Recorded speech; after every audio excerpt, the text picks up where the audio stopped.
kickoff temperature should be around 79 as summer and fall start to battle each other, but that's the undercard tonight as we have two Sycamore Conference teams ready to go head-to-head on the campus here of Frankfort High School. Alongside my broadcast partner, Chris Walker, I'm John Cupo, and we welcome you to this very special Friday night presentation as the Hot Dogs of Frankfort play host to the Bruins of Tri-West. Tonight's game is brought to you by Frankfort Eagles number 976. There are people helping people. Dayengenda Funeral Home, proud supporters of high school athletics in Clinton and Carroll County. Healthy Communities of Clinton County, making the healthy choice the easy choice.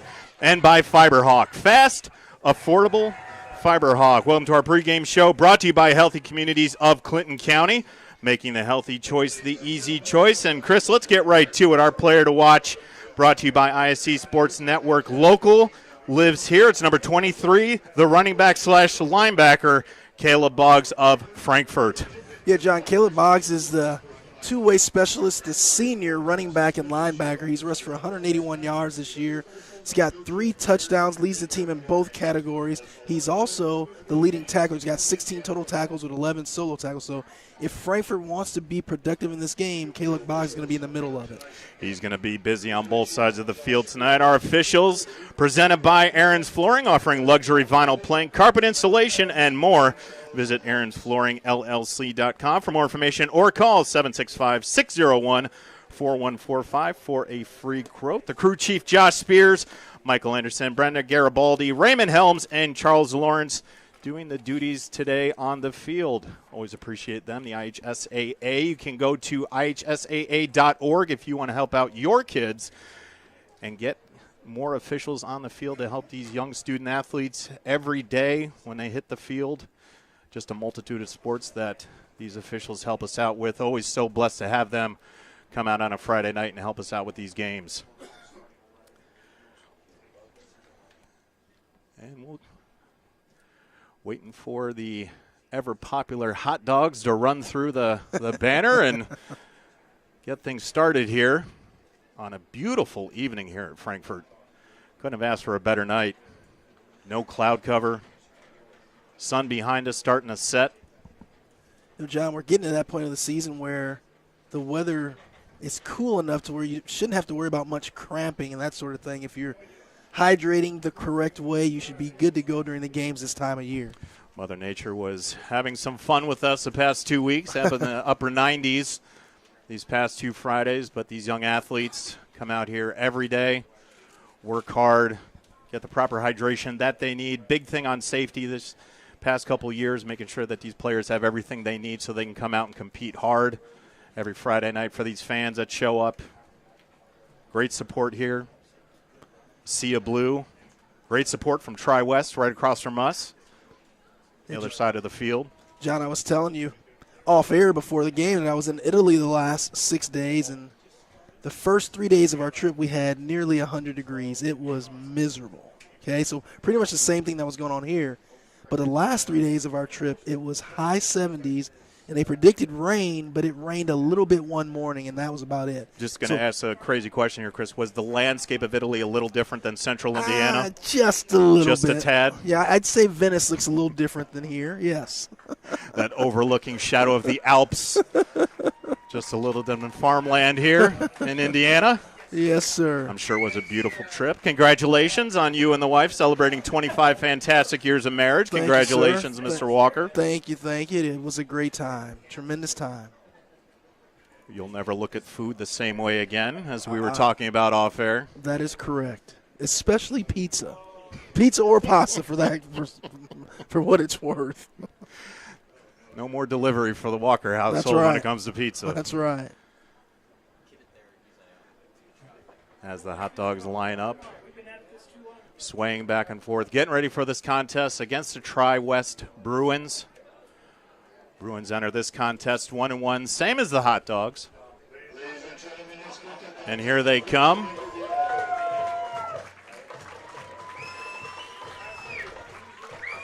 Clad in their home blues with the black pants, blue helmets. Cheerleaders ready to go, the flag staff ready to go, the band in full force. Good crowd on here tonight. for Friday Night Football.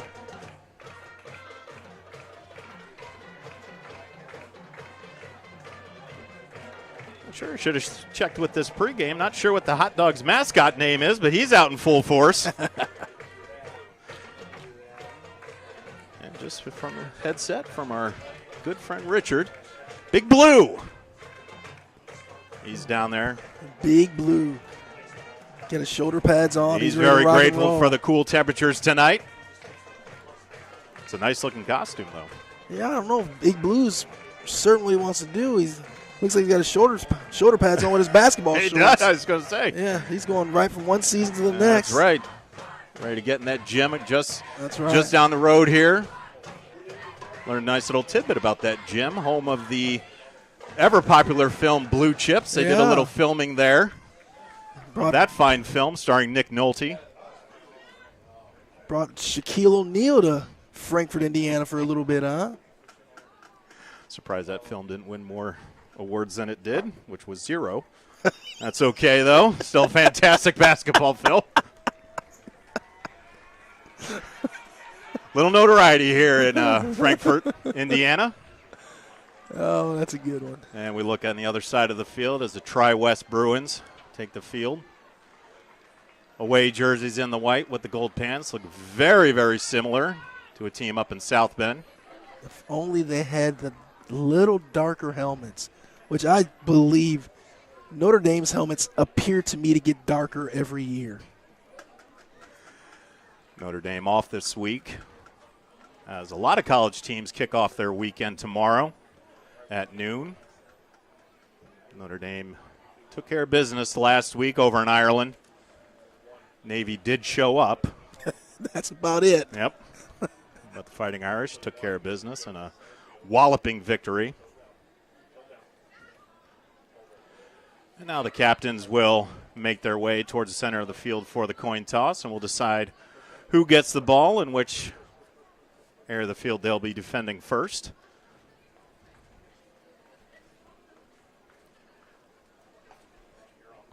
And while we're at it, I'm sure we can jump to starting lineups here. Brought to you by Ardente Dental.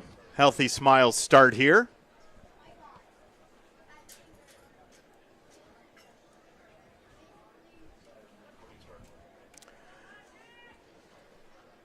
We'll see who.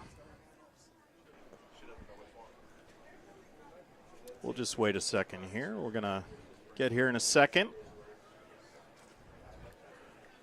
Of course, our fantastic Hot Dog Network crew with us tonight. Emily running the show.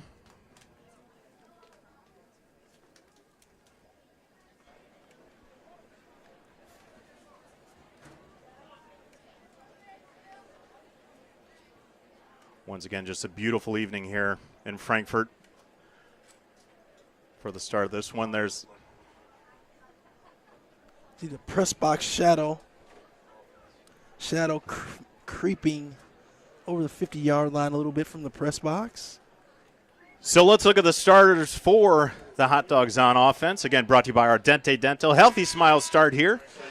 Doug Wood, the quarterback. Caleb Boggs, our player to watch at running back. The big tight end, Keaton Myers. The receivers, Garrick Burge and Dakota Fisher. The halfback, Emmons McCora. And then the big uglies down front, Dominic Hoskins, Landon Faust, Clayton Greiger, Jackson Woods, and Julio Rivero. Now, Chris, you have to watch out for that Jackson Woods, number 55. He has 3 carries for 10 yards. I want to see it. Give him the ball. The big junior, the 6'2 junior. So Tri-West will kick. And we'll get the defense up for them.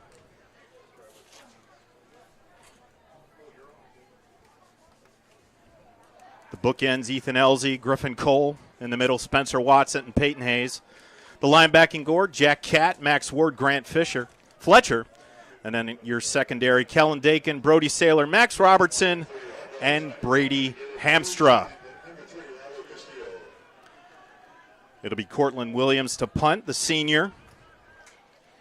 Also a soccer player for Braun Mendenhall Varsity Soccer men's team over there at Tri-West, number 37. End over end, and we're underway.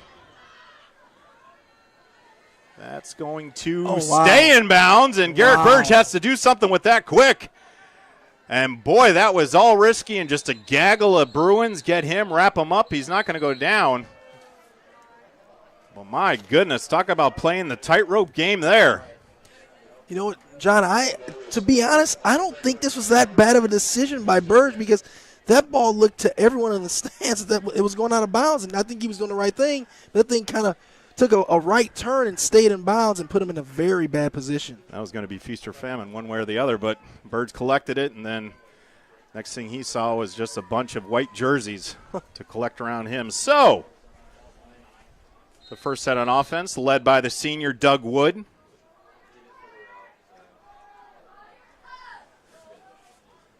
Stands in a shotgun formation. There's Boggs to his left. And it's a handoff to Boggs. He's met immediately in the backfield, taken down right away, had nowhere to go. Yeah, Caleb Boggs was wrapped up as soon as he touched that football. Really good defensive line play by Tri-West. Man, that defensive line looks very physical for Tri-West. That is for sure. Spencer Watson got in there right away to blow that thing up before it even started. I'll bring up 2nd and 13. Wood again in the shotgun. He'll drop back, throw to his left. It's caught. Met immediately, Saylor. And that was Garrett Burge. Quick strike, minimal gain.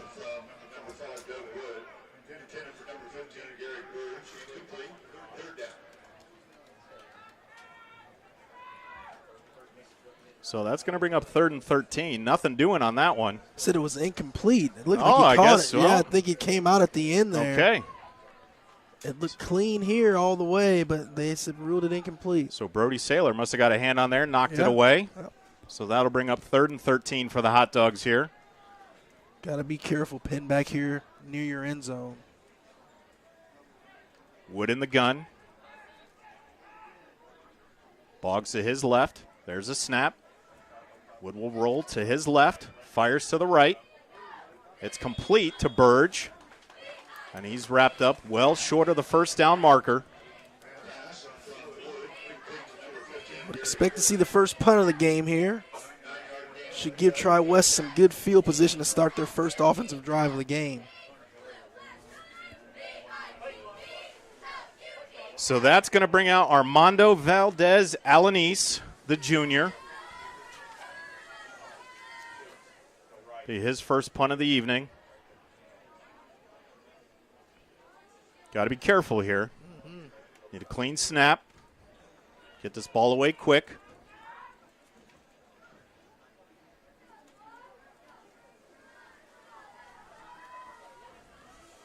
That is Noah Lean right at about high snap, but it's off. And that's going to bounce at the 40, and it'll roll. Lean fields it, breaks a tackle. He'll move to the left. He's got some room. More room. Now he's got a breakaway, and he's got open field, and that's going to be 6 for Noah Lean. Broke one tackle about the 49-yard line, and he scampers in for 6, untouched. Yeah, that was pretty easy for him. He just avoided the first tackler, and he didn't get touched again until he's shaking hands in the end zone. Wow. Tri-West set up a wall of defenders right in the middle of the field. There was no blue jerseys to see him. Give Tri-West a lot of credit for being disciplined enough to not block anyone in the back in that situation. Those kind of situations, it's really easy to get overly aggressive and do something that costs your team. Well, just a few minutes into this one, and basically the first possession for Tri-West on the offensive side of the field, they score.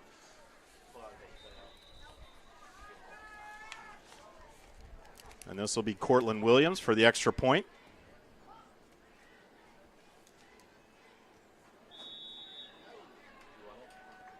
And it's good. It was low, but he got it through. And that puts the Bruins up 7-0.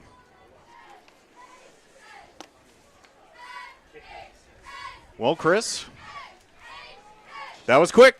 That was quick. I mean, a 3 and out for the Frankfort Hot Dogs, and they punt it. Decent punter there to Lean, and he, like I said, he avoided the first tackle and just ran right down the sideline here for the touchdown. So if you're Frankfort, you want to get off to a better start, and it starts with getting this kickoff return and getting it upfield as quickly as possible.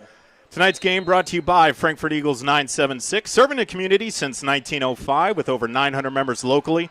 Frankfort Eagles offers something for everyone. For more information on who they are and what they do, visit FOE.com or stop by Frankfort Eagles at 408 North Main Street in Frankfort. So at this point, your young group for Coach Myers just has to settle down. It's real early in this ball game, Chris. Only down 7-0. Got a whole nother possession here. Just regroup. That's all you can do. Regroup. Try to have a nice sustained drive here. Give yourself some confidence. There's a kick, end over end. Fielded by Burge at his 5, and he mishandles it. Picks it back up. Gets a little running room, and there's a penalty on the play. This might send him back a little bit farther. Let's see what the flag is here. Let's see what the call here. Just mishandled it just kind on of the water return. Balloon. Yeah, just hot. And couldn't handle it. We're going to have a legal block in the back there, number 52. Key to winning football games: take care of the football, and don't get penalties. Oh, they waved it off. Yep. All right, so my eyes are a little bit deceiving from what everybody else saw, but no, I think we play on. Right? I think they just decided differently, but I think you saw what you saw. So Dugwood will take back over control for the Hot Dogs. Down 7-0. Just under 10 minutes left here in the first quarter on a beautiful evening here at Frankfort High School. Really is a nice evening. Now Wood under center.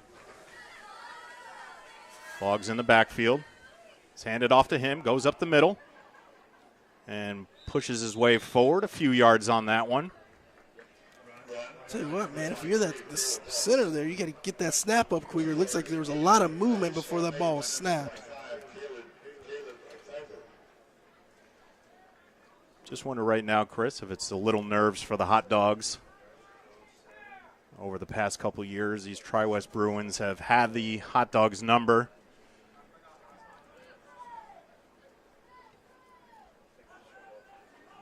If the Hot Dogs are to have a chance in this game, it's got to be possession football for them. Totally agree. Keep the ball, run the clock out, get a few sustained drives. So here's Wood under center again. Bad snap again, and that was fumbled. Tri-West recovered it. And yep, it looks like they're all pointing for Tri-West. Most certainly. And as we pile off, and that's going to be Tri-West football. I mean, that snap, I don't even think really got off the ground there. So another mistake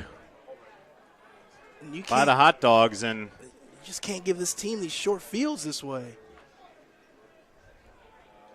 And with a quick strike offense that the Bruins have, you definitely don't want them to start it on your own 19-yard line. Right. But we'll see the offense for the Bruins for the first time here, led by the junior, Malachi Walden. He's had a good year so far. He's dangerous both in the air and with his legs. And he'll look to the right, fires it over, and that pass a little low. And incomplete. The two conflicting ideas there from the crew chief and the side judge. And what we saw incomplete, and then they're still debating on whether it was. Well, okay, we'll go incomplete on this one. So it'll be 2nd and 10 from the 19. Walden completing 61% of his passes this season. And he'll roll out to his left, breaks a tackle, still going to the outside, and then he's tripped up. That was Garrett Burge.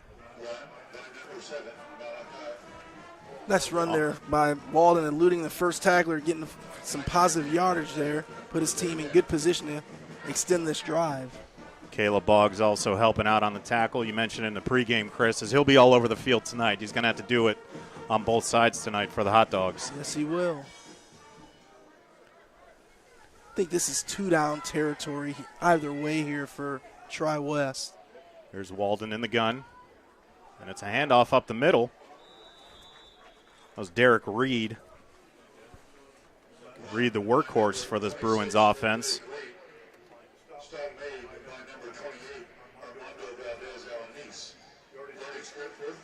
Elanise on the stop, but that was good enough for a first down for the Bruins, so that'll move the chains inside the 10 now. So it'll be first and goal for the Bruins. Walden in the gun. Reed in his sidecar. 3 receivers to the right. And there's a quick strike over the middle. Taken down immediately. It was Noah Lean. Good catch there by Lane, but no room to really do anything afterwards. Great tackle there by number 3, Mr. Castillo. So second and goal on the 6. Walden looking over, getting his play call. Reed again to his left. Here's a snap.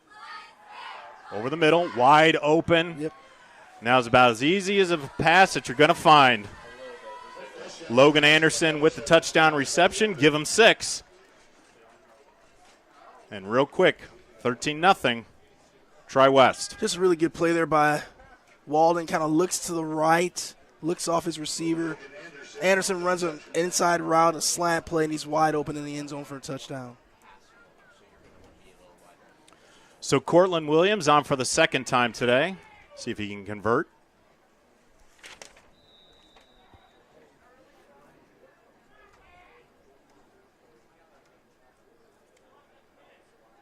He'll line it up. And it's up. Yep. And it's good. So it's 6:55 left here in the first quarter. The Bruins jump out to a 14-0 lead.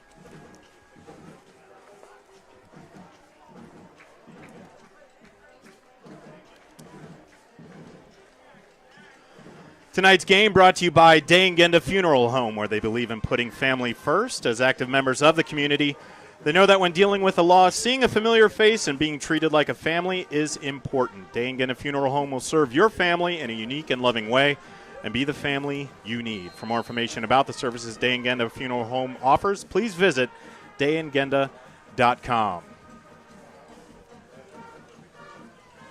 Well, so far in the first 5 minutes and 5 seconds of this one, the weather has been the best adversary because it's a 14-0 deficit right now for the Hot Dogs against the Tri-West Bruins. Yeah, Frankfort's just got to be able to execute the simple fundamentals of the game right here to get something positive. You got to get a good feeling. Cortland Williams already. And may have to go in the locker room with an ice bag on his leg. He's been busy. So there's a return out to the right side of the field. Decent field position. Gets out to about the 27. Lolo Castillo. So that'll bring out the Hot Dogs for the third time today against this Tri-West defense. I forced a fumble in the last series. And, Chris, you had mentioned it. Going under center, it looks like there was not a lot of great communication going on between the center and the quarterback there. A couple low snaps. Yeah, John, you have to be able to execute the center to quarterback exchange. Usually it's the other way around. In the shotgun, it's usually when the bad snaps happen. But it seemed that when they were under center, that's where some confusion happened, and that caused the fumble there in the last possession. And I don't think it shouldn't be so overly sweaty, like your hands wet, the balls are wet or anything. I mean, it's a pretty good weather day for football. So Wood now back in the gun. Hands it off to Boggs, and he's met immediately. All right, he breaks a tackle, but then he's met again. Good team defense there. Shakes one tackle, but right right as after he's hit. Another Tri-West defender there to meet him. That was Max Ward to clean up the mess. Nice job there by Max Ward scraping down the line.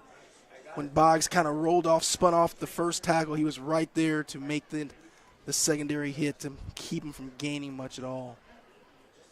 So no gain on the play. That'll bring up 2nd and 10 for the Hot Dogs.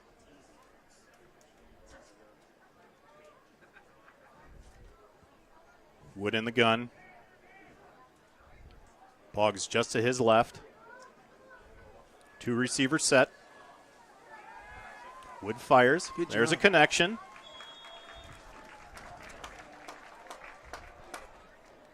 And that pass was complete.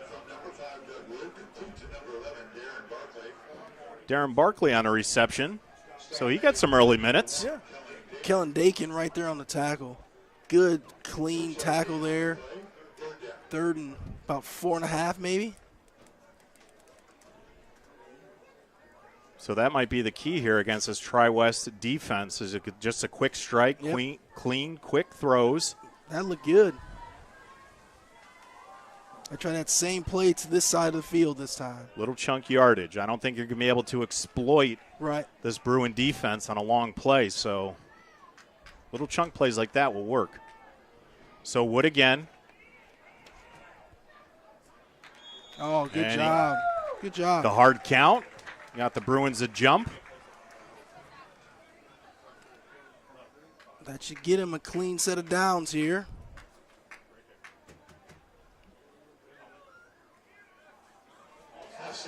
And he did get him. So a nice hard count by the senior. Smart play. That'll move him ahead 5 yards for a Hot Dog first down. Tonight come out right here again with one of those quick strike passes to the outside, try to get the ball up the field. And see if he can sustain a drive here. Use his final 5 minutes. See if he can get 3 or 6. So Wood in the gun, just shy of the 40. And a low snap. Wood rolls to his right, being chased down. He's going to fire to the sideline, just out of the reach of Dakota Fisher. That was Ethan Elzey on the pursuit there. Good pressure. Yeah, Ethan's a big boy. 6'2", 240, the senior. Also laces him up for Jay Doan during the basketball season. That's a hefty load to have to go down on the block with him. No kidding. My goodness. Have fun posting that up. I wonder if he's a stretch 4. I don't think so.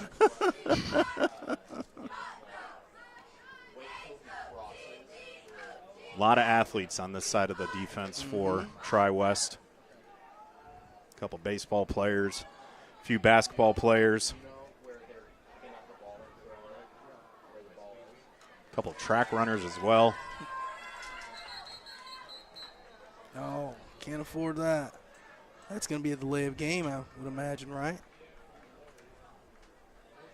And it is. Costly mistake there by the Hot Dogs, so the 5 that you got immediately comes back. Now it's 2nd and 15. And with the pressure of Tri-West, what you don't want to do is put yourself in long yardage situations. That's correct. So Doug Wood, there's pressure, and he's going to be brought down. Max Ward eluded the initial defender from the outside, but then Max Ward was right there to clean it up for the sack. Yeah, the Frankfort offensive line is just not giving Doug Wood a chance to really do anything. I mean, when they go from the shotgun, as soon as the ball gets to his hands from the snap, he's got a couple white jerseys in his face.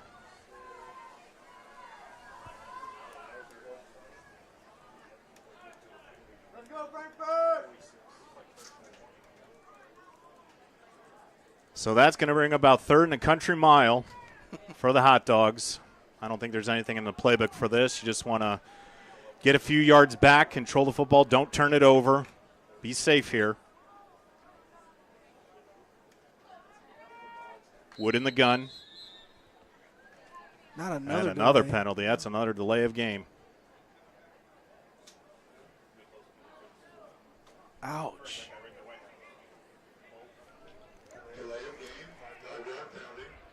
So the mistakes piling up for the Hot Dogs on this drive.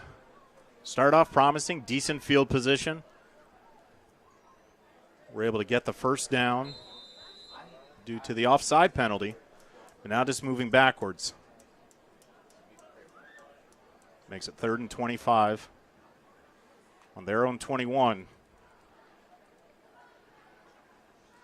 There's a low snap. Wood under pressure. And he's got to try West just all over him, just trying to make something happen. Just casually tosses it away. Just white jerseys chasing him. Yeah, the amount of pressure that Doug Wood is receiving right now is scary. I mean, good Lord. You need to get over here on the sidelines, have a talk with your offensive line. Say, guys, we got to get it in gear. Chris just seems right now 2 different playbooks from the offensive line and Doug Wood, just getting no help from his offensive line. Yep. And Tri West just seems to be hitting every crease to put the pressure on the senior quarterback. Yeah, the offensive line for Frankfort is completely overmatched right now. So Alanis will punt again.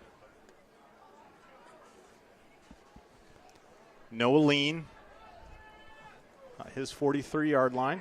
And it's a fake. It's a flag. And there is a flag back there. It can't be a And that's going to be against Frankfort. Hold? Yeah, it's going to be a hold against Frankfort. I was going to say it can't be roughing the kicker, right, because they didn't kick it. Man, oh, man. That's a bold choice on 4th and 25. Just decline that, yeah, and take the ball.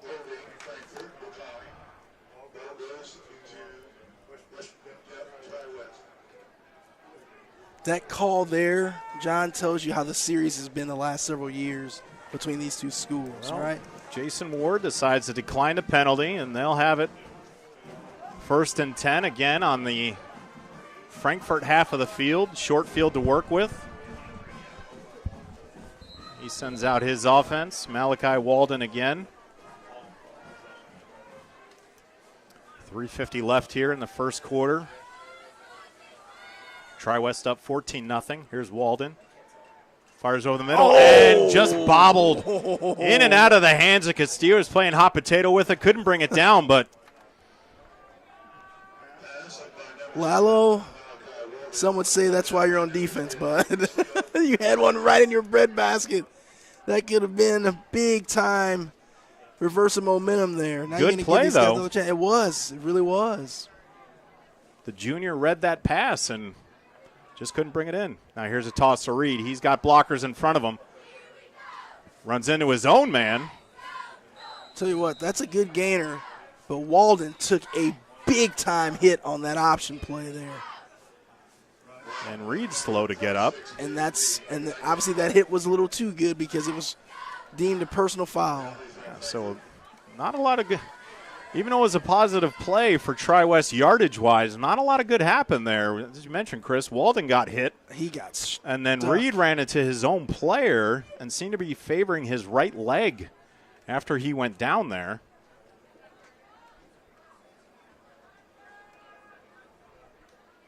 So hopefully that young man is okay. At least he's sitting up, so.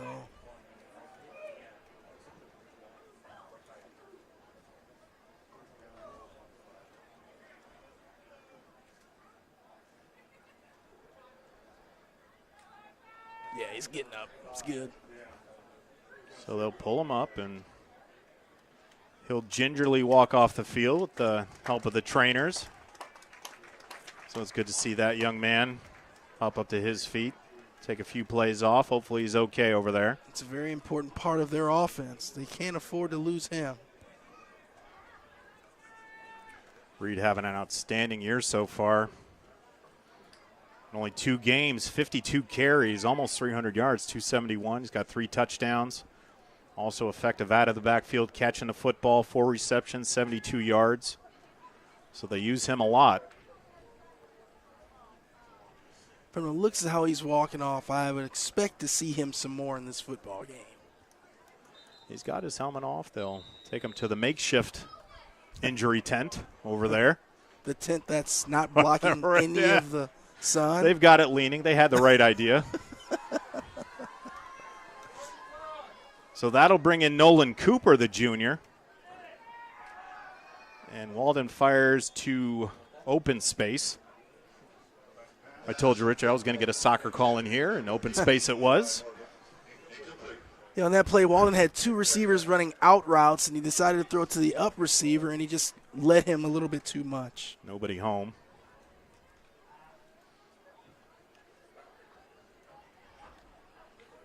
So in kind of that wacky play that sent everybody off the field, there was 5 yards on that gain. So it will be 2nd and 5. And here is Cooper up the middle and just met by a host of blue jerseys. Great job by the Frankfort defense there. Looks like number 44, Josh Ortiz in there. Makes a great play. Josh Ortiz, this is at 5'5", 170. It's a bulldog. Got the low center of gravity. Yes, He's able he to bust does. through that line. Low man wins. Here's Walden. He'll fire right across the middle, and nobody home. And give him 6 for his second touchdown of the afternoon. Should say the evening. And trying to see here, that was Eli Morgan for the touchdown. Just a nice slant pattern right over the middle. Walden puts it right in his breadbasket. So that'll bring on Cortland Williams for the 3rd time here in the first quarter with just under 3 minutes left.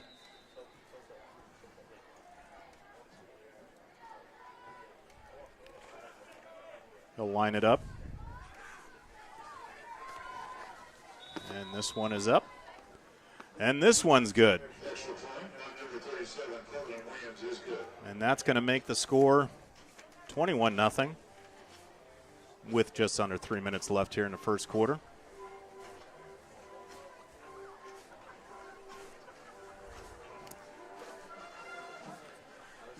Well, Chris, it's 21-0.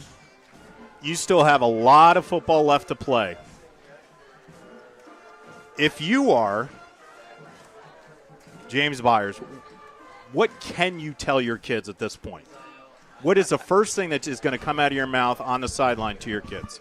I said we got to start small, start simple. I'd say let's get a first down, right? Let's build off of that. Start with getting one first down, and then we go from there, right? Can we run 2 or 3 plays well enough to get 10 yards, right? We got to be able to do that. So that would be my starting point, and see if we can work from there.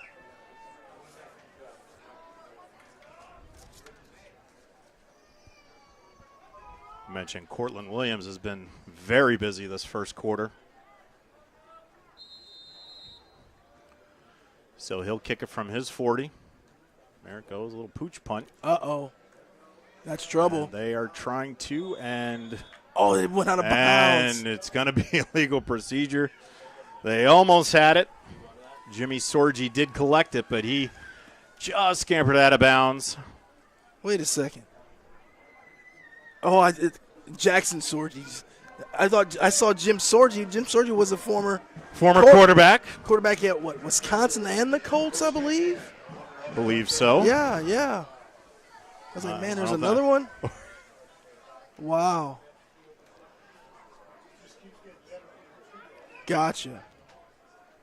I'll tell you, if Jackson didn't slow up on that one, I think if he runs through that football, he may get that in the field of play.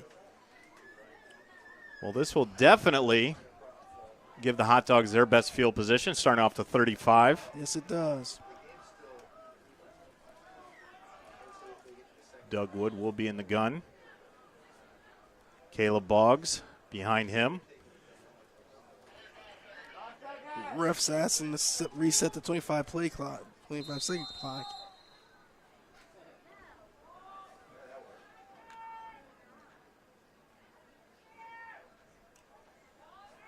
Wow. And Boggs met immediately in the backfield.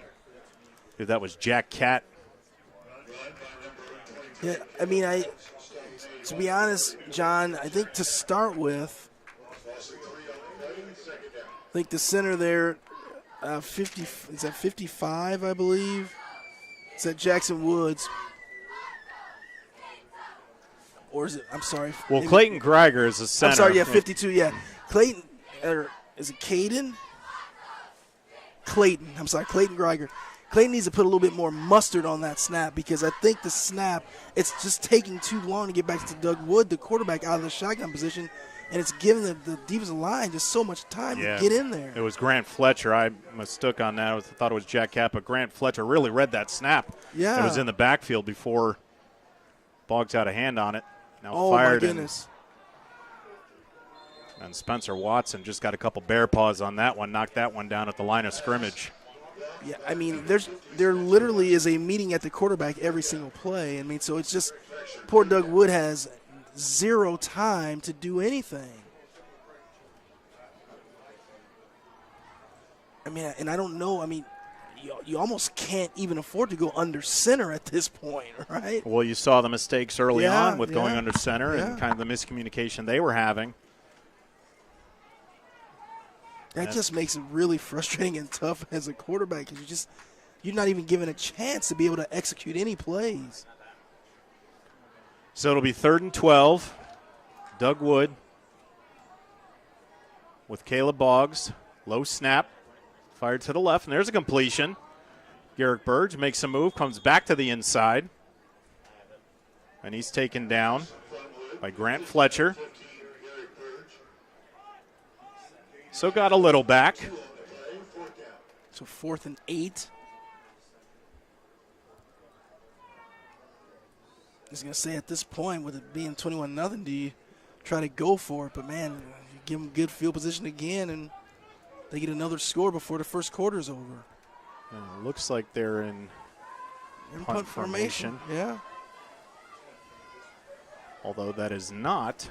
Doesn't necessarily Alanis, indicate. who's back there. That's right. So a little chicanery possibly coming from Coach Byers. And, well, he got it off. Lean, and he'll field it. The 35 makes a move to the outside, and good form tackle there. Great tackle by Lalo Castillo.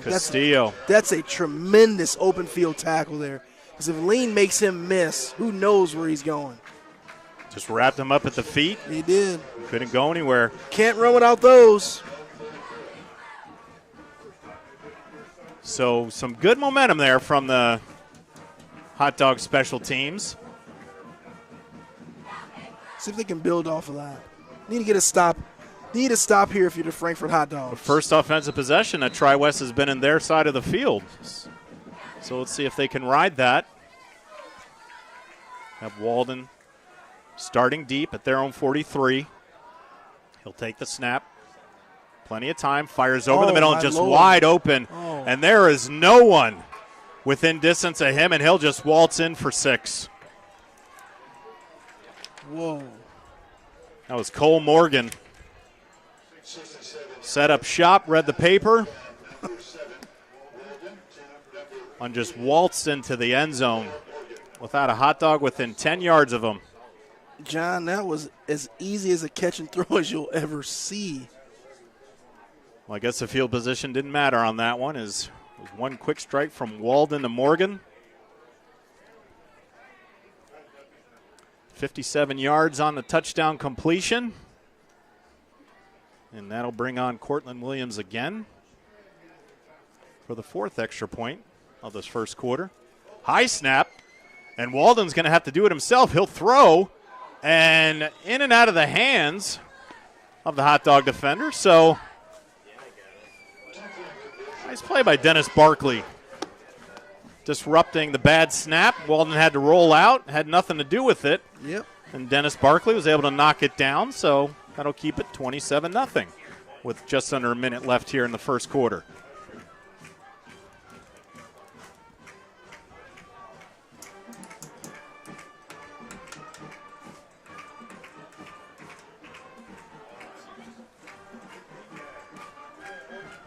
Chris, one thing that's difficult for, I guess, the Hot Dogs offense is that they've been out there longer than their defensive has, is that the defense can't sustain letting the offense rest. It's just quick strike after quick strike, and they're not letting these kids get any time just to get a breather.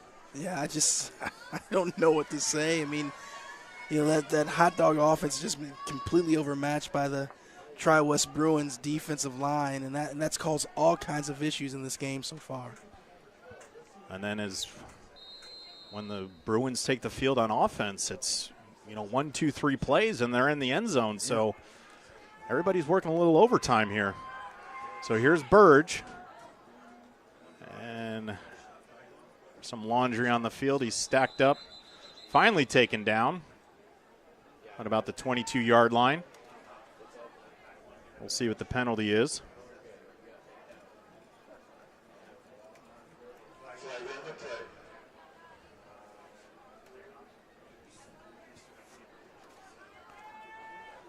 Just a skosh over 44 seconds left here in the first quarter. And they got a block in the back. So that's going to send the Hot Dogs back even further. Continue to hurt themselves.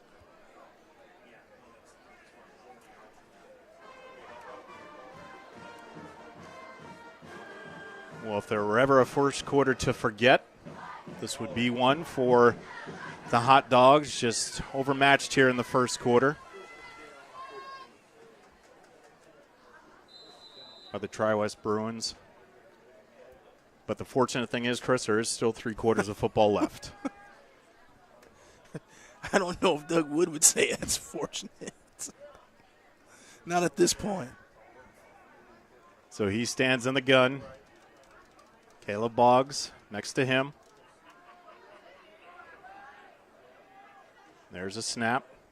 And just, again, pressured again. And there's Tri-West, and it's about 3 or 4 different white jerseys getting hands on Doug Wood. John, that Tri-West defensive line, they're not only big, they run well. I mean, they get up the field, and they can move, all of them. Well, you just look at their bookends, Chris. You have Ethan Elzey, 6'2", 240. You have Griffin Cole, 6'2", 220, and they both play basketball. So they're athletes. Yep. Exactly. Yep. That helps. And wisely, the Hot Dogs are going to just let this one run down. And after a high offensive first quarter, unfortunately just one side of it, it's the Tri-West Bruins 27 and the Frankfort Hot Dogs 0. Coach James Byers is going to have to do something to keep his kids motivated here with 3 quarters of football left. Yeah, these are the kind of games that make you really earn your keep as a coach, right? I mean, how do you keep your team focused, disciplined enough to be able to truly compete the remainder of this game? Well, it hasn't been easy for Coach Byers against these Tri-West Bruins over the past 4 years since he's taken over the helm. 0-4. This will be his 5th meeting against them. Has been outscored 228-40 in those matchups. And now it's 256-40. So the point total keeps going up, but it's a learning experience for these kids, Chris, is that, adversity, when the later days of September and October start to roll around, you can look back at these games and say, we had to persevere through this. Yes, we were getting ourselves handed to us in the first quarter, whatever the final tally is on this game. You have to play through it. There's no other choice. They're not going to stop the game early. They're not going to call it. You have to play through it. That's correct. And that'll show the mental toughness of it. That's right. We've seen already is that the physicality and just the strength and the speed of Tri-West dominates Frankfort, but now it's the mental game of it. Well, that's why, these football teams have a lot of film, right? It'll show up when you go to film session tomorrow who was really competing and who wasn't. Mm-hmm. You'll see those kids who saw it was 27-0 and gave up, and you'll see the ones that said, it doesn't matter. That's right. I'm wearing the pads. I got 48 minutes of football to play. Going to keep going, and there's a nice pitch and catch from Wood to Castillo for a Hot Dogs first down. Their second first down. That's the first one on an offensive play, so good play by the Hot Dogs to start the second quarter. Lalo, and I apologize for earlier saying that's why you're on defense. You just proved to me you're on offense as well, and you can catch. Great job there, first down catch. He was listening to you through the That's right. Through the helmet. Let me give you your credit, sir. See, even the players watching down on the Hot Dog Network. So that's first down. Ball on the 28 for the Hot Dogs. Wood in the gun. Boggs will line up to his left. And here's another pitch and catch. Again, trying to get Castillo again. That ball low. It hits shoelaces. A little bit underthrown there. Kelton Dakin on the coverage.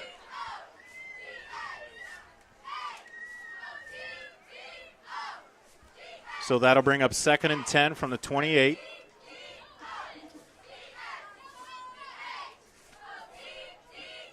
Just underway here in the second quarter on a beautiful night here in Frankfort, Indiana, for this matchup of Sycamore Conference teams between the Frankfort Hot Dogs and the Tri-West Bruins. Two receivers to the left. Boggs in the backfield. Wood in the gun. Low snap. Fires across the middle and just off the fingertips. Garrick Burge, just a little bit of the head of the senior receiver. That's going to bring up third down. As you said, just off the fingertips of Burge, but I tell you what, Aaron Hughes was close to stepping right in there and picking that ball off.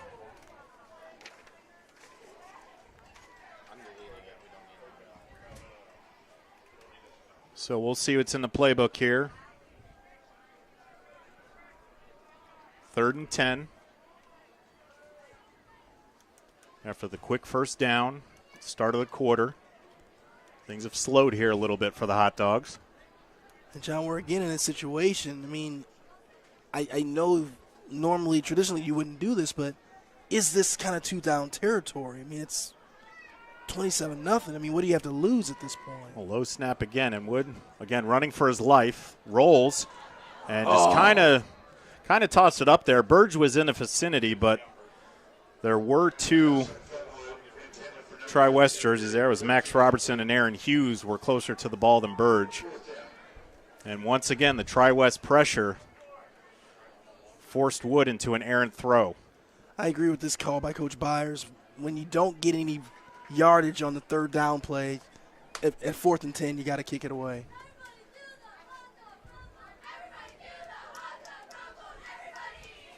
So Wood out there. And I guess this is the chess game, as you do have your quarterback out there. Will he punt? Will he pooch? Will he run it? We'll see what he does. Number 5. And he will punt it. Wow. Nice spiral kick. Yeah, it was. And net immediately. So the special teams of the Hot Dogs is doing quite well. Garrett Burge on the quick tackle at the 41-yard line. I tell you what, that is about as close as you can get to the punt returner by Garrett Burge, by Burge that you'll ever see. Great tackle there by him.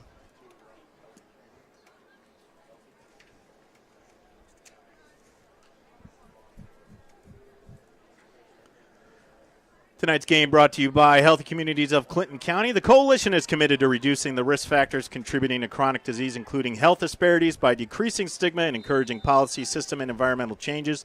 The vision of Healthy Communities is to make the healthy choice the easy choice. For more information, visit healthyclintoncounty.org.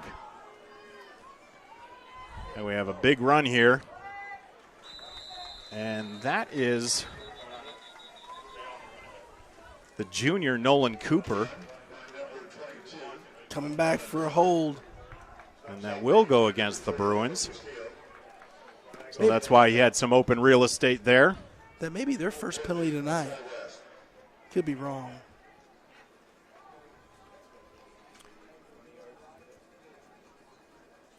But there may be something, Chris, with Nolan Cooper getting the carry there. I mean, there might be something there with Derek Reed. Yeah, not bad. Hard on that last series. Or you wonder if he's dinged up enough to where if the game were close, he'd probably be out there. You just never know, right? Good opportunity to give him a little bit of rest, get it healed up, whatever it is, because you're going to need him for the remainder of the season. Let's hope it's the latter. Yes. Just getting Nolan Cooper. Here's Walden. Fires out to the outside. That's Sorgi. Makes a move, breaks a tackle, and he's upended by Castillo.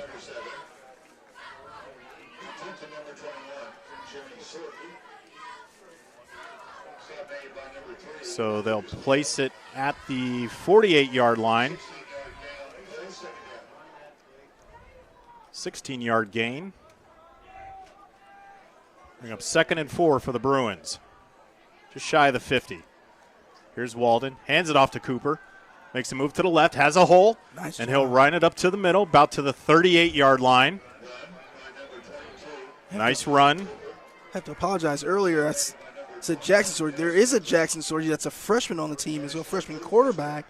So you have a Jim Sorgi and a Jackson Sorgi on the team. So I think there has to be some family ties with that. We'll go to our stats crew and see if we can Yeah, we can find ramble out. up on that one. See if there's any relation. Oh, and there's a mistake there by Walden. And he got was it able back. to reach for that football and grab it back in. So good pressure there by the Hot Dogs defense. Yes, it was. Walden made a mistake, and you could see there just fish arms it back into his chest. But a bunch of blue jerseys there. So that's going to set them back after the nice run by Nolan Cooper. Be 2nd and forever. Pushes them back to the 47-yard line.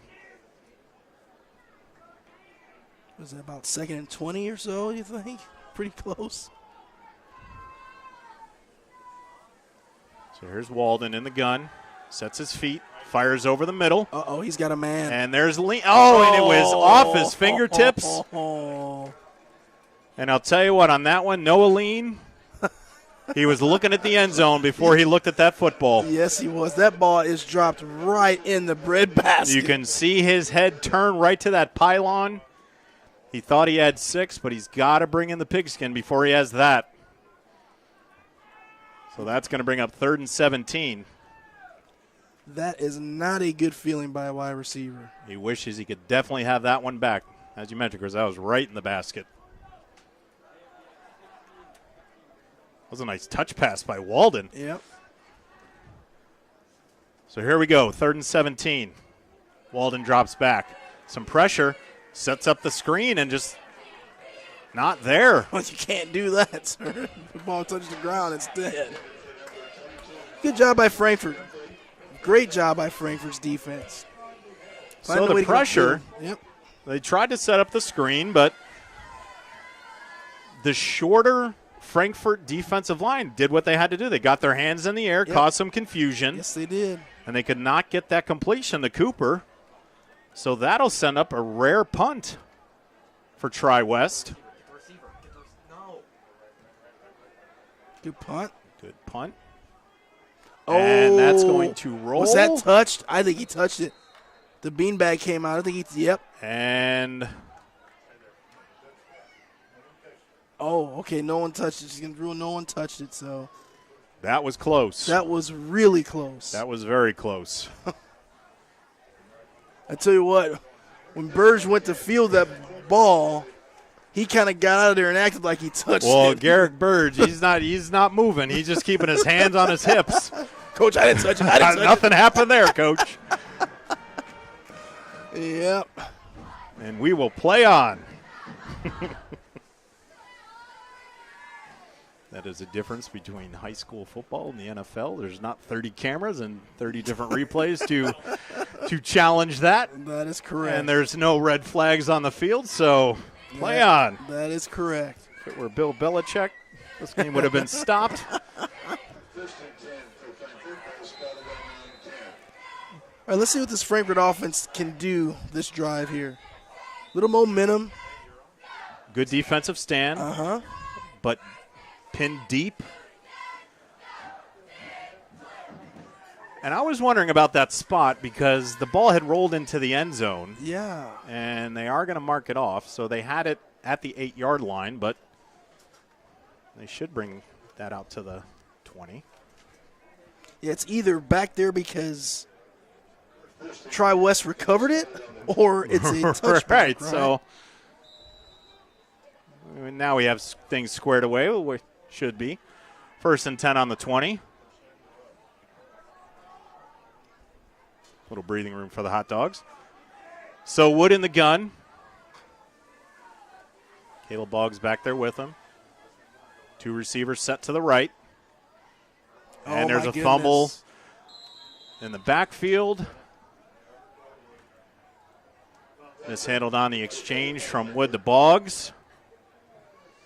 And you can see Boggs lift his head up there. He just didn't receive the football. It's one of those ones where, like, Wood was doing kind of the short little pitch to him, and Boggs was almost had his hands like it was a handoff, ready to right? put it right in his just right in his miscommunication on what needs to be done there. You know, that's the simple execution that you got to have down by your 3rd game of the season. So a loss of 4 on the play. It's going to bring up 2nd and 14. Under 8 minutes left here in the first half.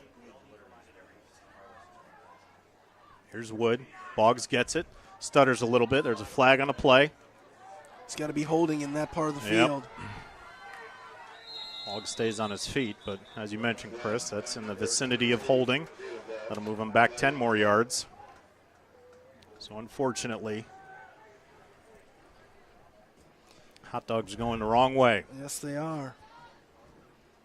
And Chris, you had just mentioned it with the nice stand that the hot dogs had on defense. That momentum is not carrying over to the offensive side of the ball here. And that's what makes it tough as a coaching staff, right? You get a little momentum, and then we go back out there on offense and we go the wrong way. You know, we have to find a way to do something positive on offense to give ourselves at least a decent feeling going into halftime.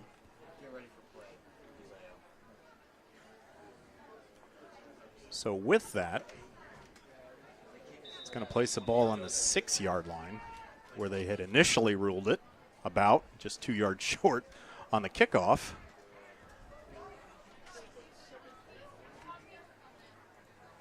So now we have a long way to go. Yes, they do. And this is where you have to be really careful. A lot of miscommunication there in the backfield now. You can't make a mistake here. He's handed off to Boggs. Jumps over his own player and stood up right around the 14-yard line. You know, if you're Tri-West, too, this is one of those games where you have to be able to stay disciplined as well, right? Because it's very easy to get a little loose, get a little cocky, you know, doing things that you shouldn't do out there on the football field. You want to make sure you still play the game right, execute the correct way, and then get everyone out of this game healthy. That's a great point, Chris, because you do loosen up a little bit, and then that's the next thing you know, an ankle turns. That's right. Something pops in your shoulder because you were playing too loose. You're not playing aggressive. Right. And that you still can have to definitely play happen. hard, right? Because we see a lot of injuries happen when you kind of take it easy in football.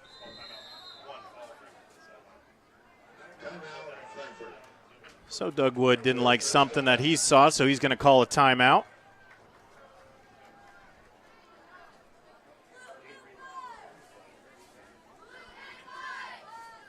So with 6:29 left here in the second quarter, Tri-West Bruins up 27-0. Tonight's game is brought to you by Aaron's Flooring, offering luxury vinyl plank, carpet installation, and more. Visit aaronsflooringllc.com for more information or call 765-601-4145 for a free quote today. Well, Chris, just out of curiosity, you're down in that huddle. Your coach Byers, team's down 27-0. What could possibly be talked about in this huddle right now? I don't know. You're just trying to be as positive as you can. You know, pep talking. I'm trying to do something. Find something out of someone that can be a spark or a leader to get us something positive in these next couple of plays. Right? I mean, it's 3rd and 18. We don't have a play for 3rd and 18. Just let's get a good snap. Let's complete a pass. Let's get upfield and see what we can do. Are we getting to the point now, even though 3rd and 18? Why not? On your 12, you're Yes. down 27. Are we now getting into 4-down territory, even though you have quite a bit of time left in the first half? Yes, it is, because, to be honest, you really haven't shown that you can consistently stop their offense anyway. So what do you have to lose at this point? So we'll see what they come out of here. Hot dogs, 3rd and 18. Boggs and Wood in the backfield. Low snap, pressure again. Wood scrambles. He's got some room to the right. Chase down, and let's see. Down. He may have gotten the first down there. I think he did. He scampered. He knocked over the marker. Whoa. And I guess they marked him out at the 25. So. Oh, my goodness. He must have went out and came back in. Oh, he did. Okay, so where the marker was, he was way. Okay, so the our sticks, vantage point where the sticks are. Okay, so that's our vantage point. I think that's you got to blame your chain gain over there, man. They had the sticks 5 yards off the field. They threw them off, man. So a little deception up here in the booth. No kidding. We'll put that on ourselves. All right, so it is 4-down territory, but a little bit more manageable, 4th and 5. Boggs in the backfield. 2 receivers set to the left. Low snap again. Wood runs, and he cuts it up the middle, and he's got a first down, and he's got more. He'll cross the 50. He's got some room, breaks a tackle down the right side of the field, and he's got one man to beat, and he's wrapped up with some Tri-West jerseys, but not before a great run by the senior Doug Wood. John, this is coming back. There was a hold on the play. I missed it. I was so excited, and it is coming back. It most certainly, and the white cap there, the referee, I know he feels bad having to do that, but he called it right away. He called it right away. Well, Chris, you saw it before I did, and That's unfortunate. I guess that's how Doug Wood was able to manipulate the middle of the field there. I didn't even see it, but that's going to come back. So now the question is, now you have to punt it, I think, right? Well, it pushes it back. It's now going to be 4th and 15. And you know your quarterback's tired after that run, so you don't expect him to scramble another 40 yards after that. And you've had low snaps, pressure coming. He's got his hands on his hips, so he's tired, and now he's got to punt this one away. That's right. Noah Lean back there at about the 47-yard line, 46-yard line. This is dangerous. And that's a low snap, and it's blocked. And that is going to roll into the back of the end zone for a safety. So what went from bad just got to worse for the Hot Dogs, and that'll make it 29-0.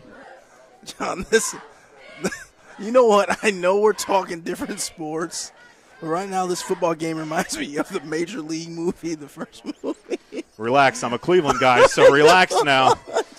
We had a heck of a run after that movie. You did. It was painful because it was so true. You did. Oh, my goodness. How did that just happen? You get the longest play that you had in the game so far. And that's called back via holding. You can see that's about as perfect a camera shot as we can get there on the senior quarterback. Yes. Just what do I have to do? Talk about being frustrated. Ugh. And that whole 4th down play there, the snap was essentially rolled back, and Doug Wood had no time to collect. There were 3 white jerseys there to meet him.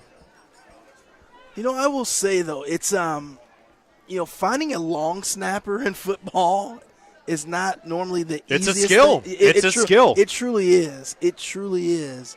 And if you don't have a good one, you'll see things like that. And Mom and Dad, if you're at home and you got a young one at home and you're not sure what you want to get them involved in, long start the spiral.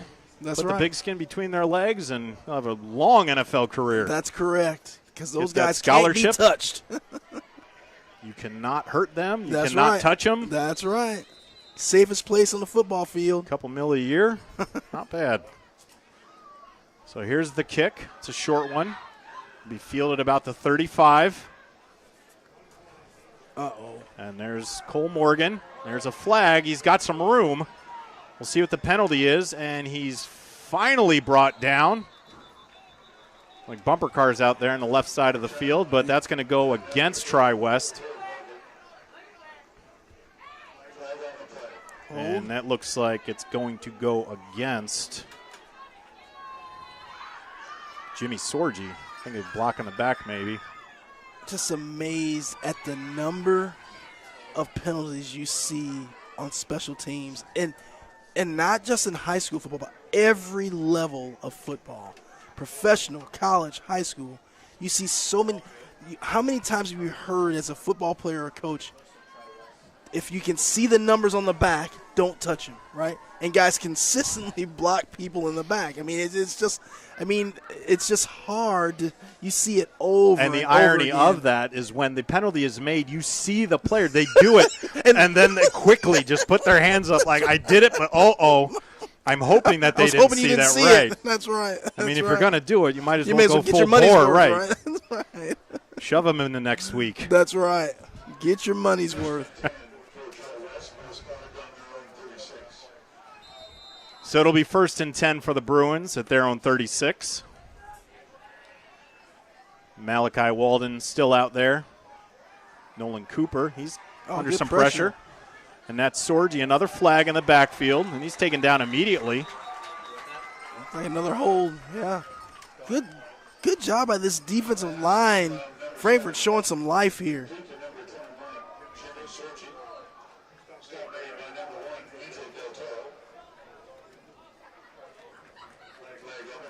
So that's going to move the Bruins back 10 yards.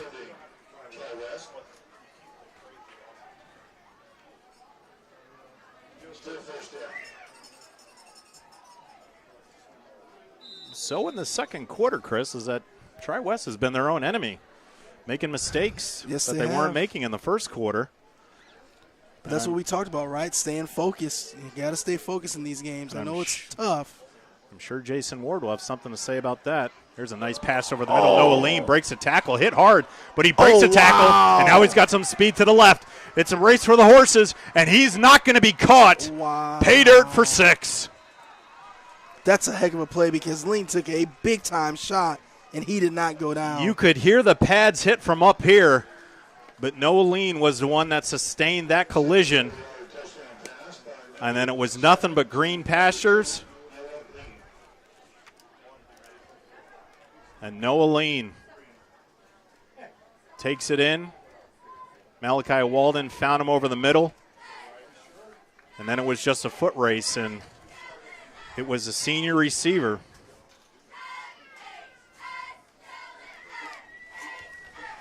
So on a quick strike after the penalty, that'll bring out Cortland Williams again.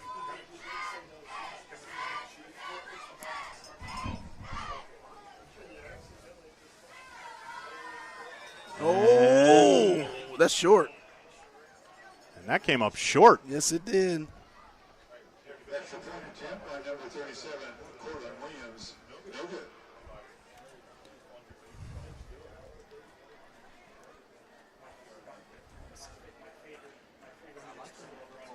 Safety.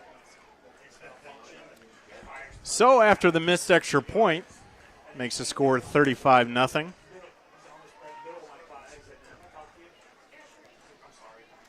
Well, you go back to that touchdown catch by Noah Lean. If you're coaching up your defensive backfield, it's a great stick, but that's why you still have to wrap up when you make the tackle, right? I mean, if you wrap them up, it doesn't look as pretty, and you don't get the big oohs and ahs from the fans, but you may make the tackle. That's a great point, Chris, right? Is that hitting them is a lot different than making the tackle. Correct. A lot different. And listen, I mean, we see it at the professional level all the time. It's all about the big-time shot. Guys very rarely wrap up. So what do you do as a high school player? You're watching these guys on TV do it that way, so you do it that way. And and technically, it's just not the proper way to tackle. It's not a good form tackle. I mean, if you get them down, it's great. But if you don't and that happens, then it doesn't look so well. That's why you have 60-yard touchdown passes. That's right. Because, that's right. Even though a long completion, that's why Lean was able to break it and then scamper off for the remainder 40 yards. Yeah. So here's Burge, and he's wrapped up. I mean, heck, because I even found myself up here as a commentator. I'm like, ooh, when he makes a hit, but Noah Lean's like, see you later, right?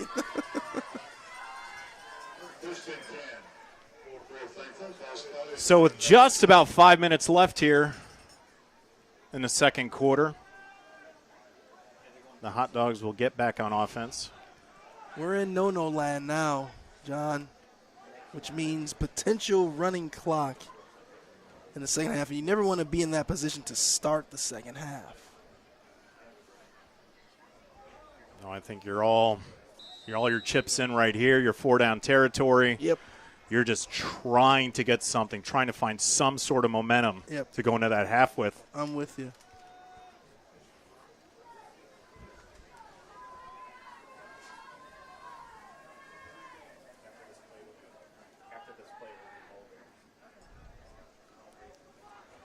Here's a snap. There's Boggs. Met immediately. Not wrapped up, but then about 6 or 7 white jerseys to finish it up. Literally 6 or 7 jerseys. Run by number 23, Caleb Boggs. 1 yard on the play, second down.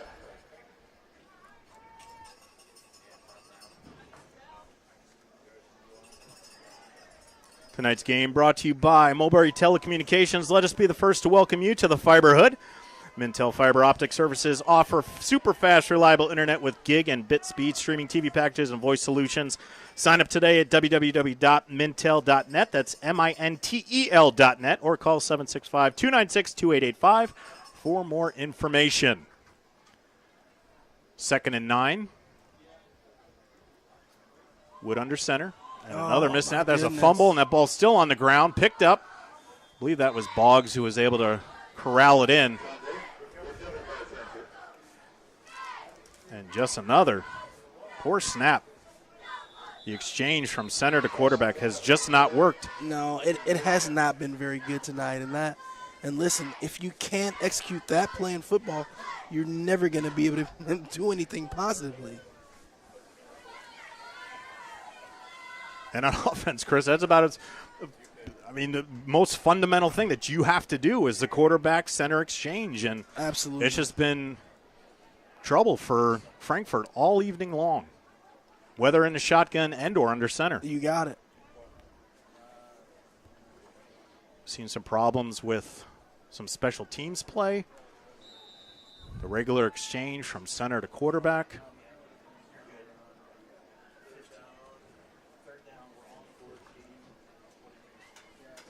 So that's going to bring up 3rd and 9. Now under 4 minutes left here in the second quarter. Wood in the gun. Takes a snap. There's Boggs. Met immediately.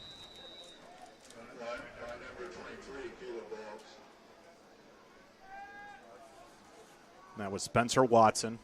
He's been disruptive in this contest. Just seems to split the gap right away, and even if he's not making the tackle, he just seems to find his way into Frankfort's backfield.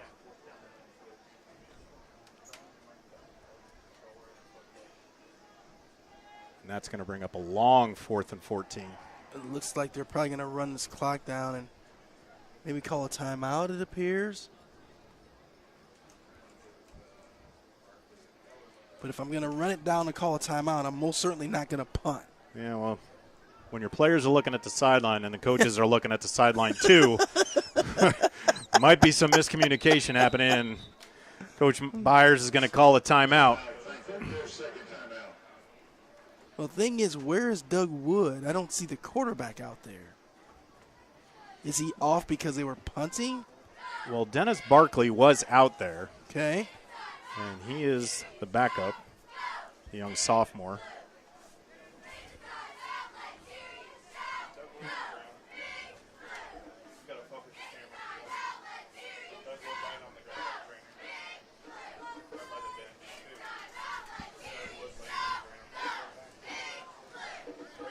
And our question has been answered of where Doug Wood is.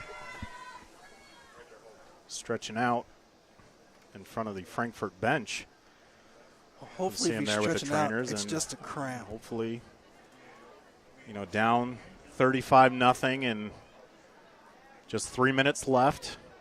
Make sure it's nothing that's going to escalate into anything worse. And he seems to be in quite some pain there. I hope the young man's okay. Yeah. He's been a true fighter today. He's faced a lot of adversity, not only just as a quarterback, but in his punting duties. He's seen more Bruins jerseys than he'd like to. Absolutely this evening. has. And, he's been able to pop up quite a bit this evening. But let's hope the young man's okay. So that'll put Garrick Burge in the punting position for the Hot Dogs.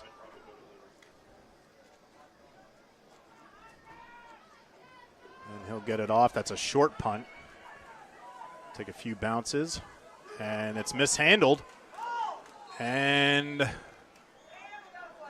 there's another penalty. Close to us. What's that going to be?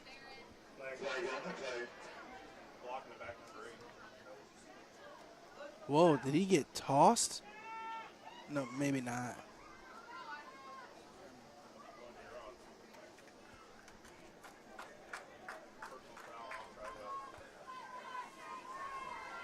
So it is against Tri-West.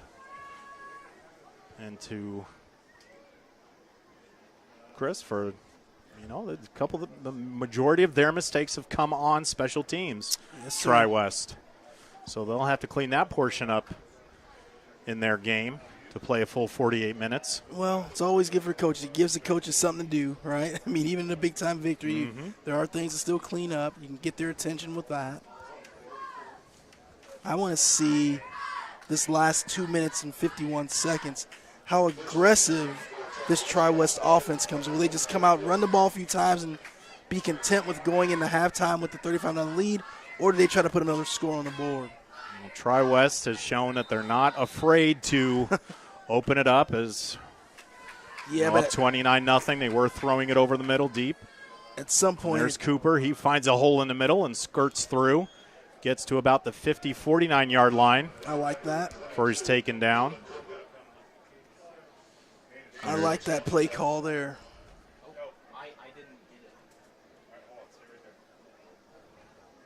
Another flag. So personal foul Ooh. Against Tri-West. We'll see. That's what we talked about. Stay disciplined and focused. And those are the ones, Chris, as a coach, that'll drive you crazy because those Absolutely. are pure mental mistakes. That's right. The No personal question. fouls, No question. those are pure mental mistakes. No question. A holding here, blocking the back there. Yes, they're mental, but they're physical activities. When it's personal fouls, it's something upstairs that Correct. you went a little bit too far past the whistle and did something you weren't supposed to do. So here's Cooper again, runs to the right side, makes a tackle, and now he breaks the seam, and he's taken down back at the 50. So good run Great on the run. recovery by Nolan Cooper. I mean, he's probably only 3 yards or so short of the first down. It's a great run.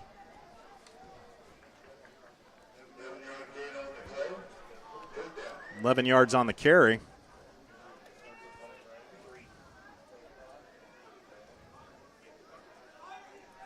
So that brings up 3rd and 4.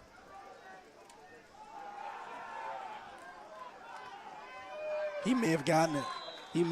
And he got about to the marker, then was pushed back, and it looks like they're going to single a first down, that he did get it.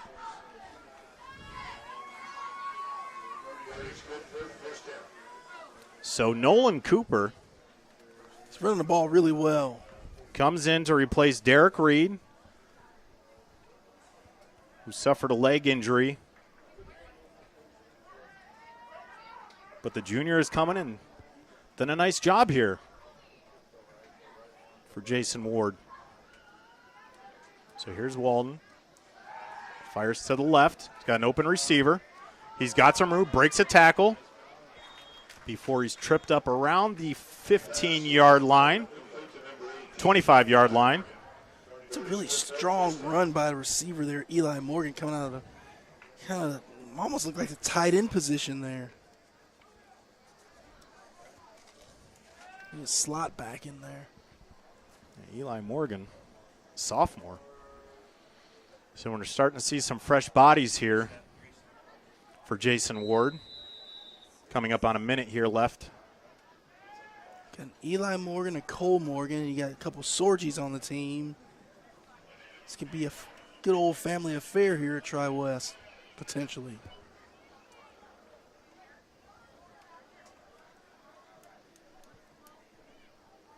.124 left. Tri-West driving, trying to really put this thing out of reach. Here's Walden, fires to the right. He's got his big receiver. Oh, smart play there Cole by Morgan, he gets out of bounds. It's a good job there by Cole Morgan. That's knowing the game. He's able to elude that first tackle, and he gets out of bounds to save his team some time. I realize they're up 35-0, but you still have to play the game the right way, and they're trying to, you're working on your 2-minute offense, and that's exactly what you need to do in that situation if you're Cole Morgan. Been talking about the athletes on this side of the field. Cole Morgan, one of them, 3-sport athlete. Nice. Basketball and track and field along with football. There's Nolan Cooper again breaking tackles, but steady pursuit by the Hot Dogs defense. It is really hard for that first guy to make contact with Nolan Cooper. He does a good job of eluding that first tackler. Oh, he's short, but doesn't carry a lot of weight on that 5'5" frame, only 135. Wow. So very elusive, very stout, but a good runner. Now Walden to the outside, little touch pass. Oh. And just breaking tackles, and that was Eli Morgan again. So Eli Morgan, the sophomore, coming in here late in the first half and having a good series. And that's going to stop the clock for the first down. We'll give him first and goal. Clock runs, 38 seconds. Look for a handoff here to Nolan Cooper. There's Cooper up the middle, and he'll just squirt in for the touchdown. So give Cooper 6. That's going to make it 41-0. Just under 29 seconds left here in the first half. Cooper gets on the board. Has done a nice job replacing the starter Derek Reed. Cortland Williams on again for the extra point.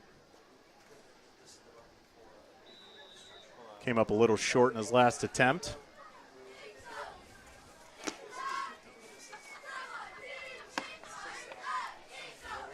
Snap is back, hold is down, kick is up. That's better. And the kick is good. So with just over 28 seconds left here in the first half, it's the Tri-West Bruins 42, the Frankfort Hot Dog 0. Yep, this has been a tough one for the Hot Dogs. Thinking about Coach James Byers, about where he's come from when he first took over this program, with some rough sledding in his first 2 years. Didn't win a game until his third year, but building the program. It was Brent Colby who had this Frankfort Hot Dogs program rolling for a good amount of time. John, it's tough, even as the coaching staff. I mean, you take these kind of beatings to be able to remain positive and still be able to reach your kids. I mean, let them know that you're not happy, but you still got to be able to coach them and get some production out of them. I mean, that's a tall task. An over-end kick. It's fielded. Here's Burge. Breaks a tackle. Met in the middle of the field. Tri-West probably about the 23, 24-yard line. Good lane discipline there by the Tri-West kickoff team, staying in their lanes and converging on the football there to make the tackle.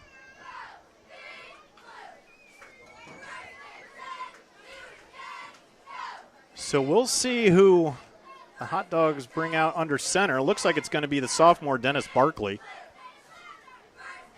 I saw Doug Wood already headed to the locker room, maybe to get some early treatment, see if he can come back out in the second half. Or at this point, I don't know, do you even send him back out there and put him in harm's way? Yeah, we'll see if 21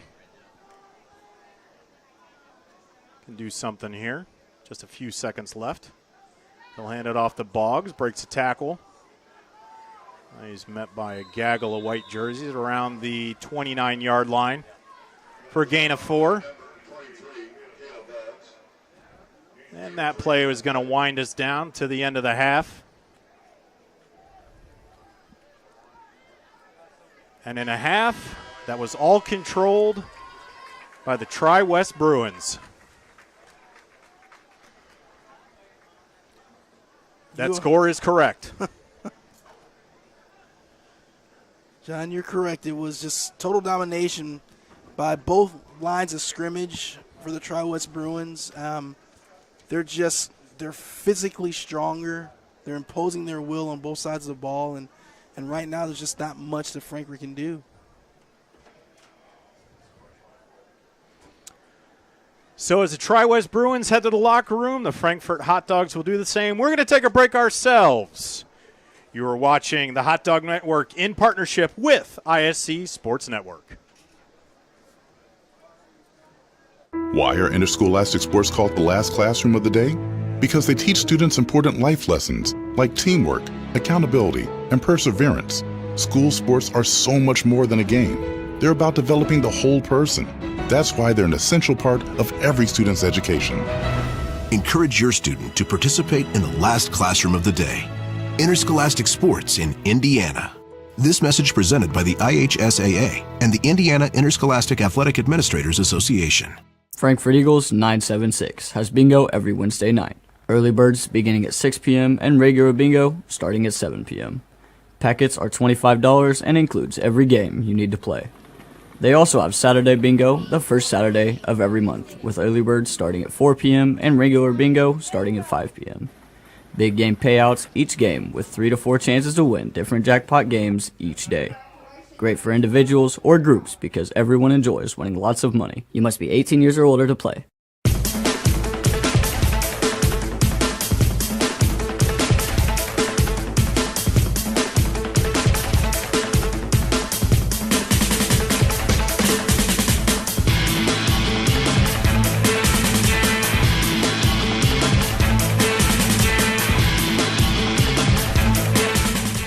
Hi there, I'm Jake Query. And I'm Derek Schultz. And we do Query and Schultz on ISC Sports Network. And Derek, unlike Ted Lasso, we have a third season. That's right.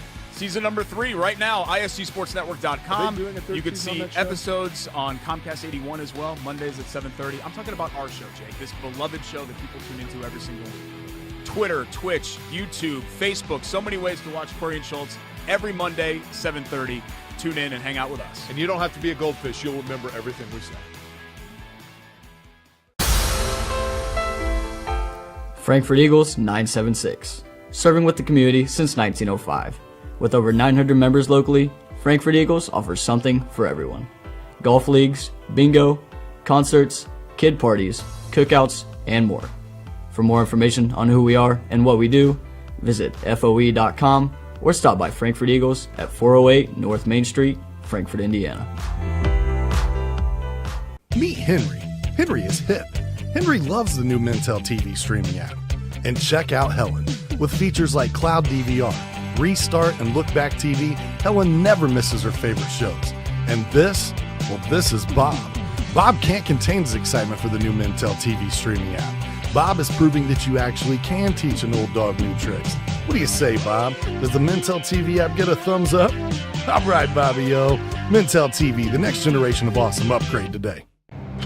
Some see a student athlete working hard in the weight room.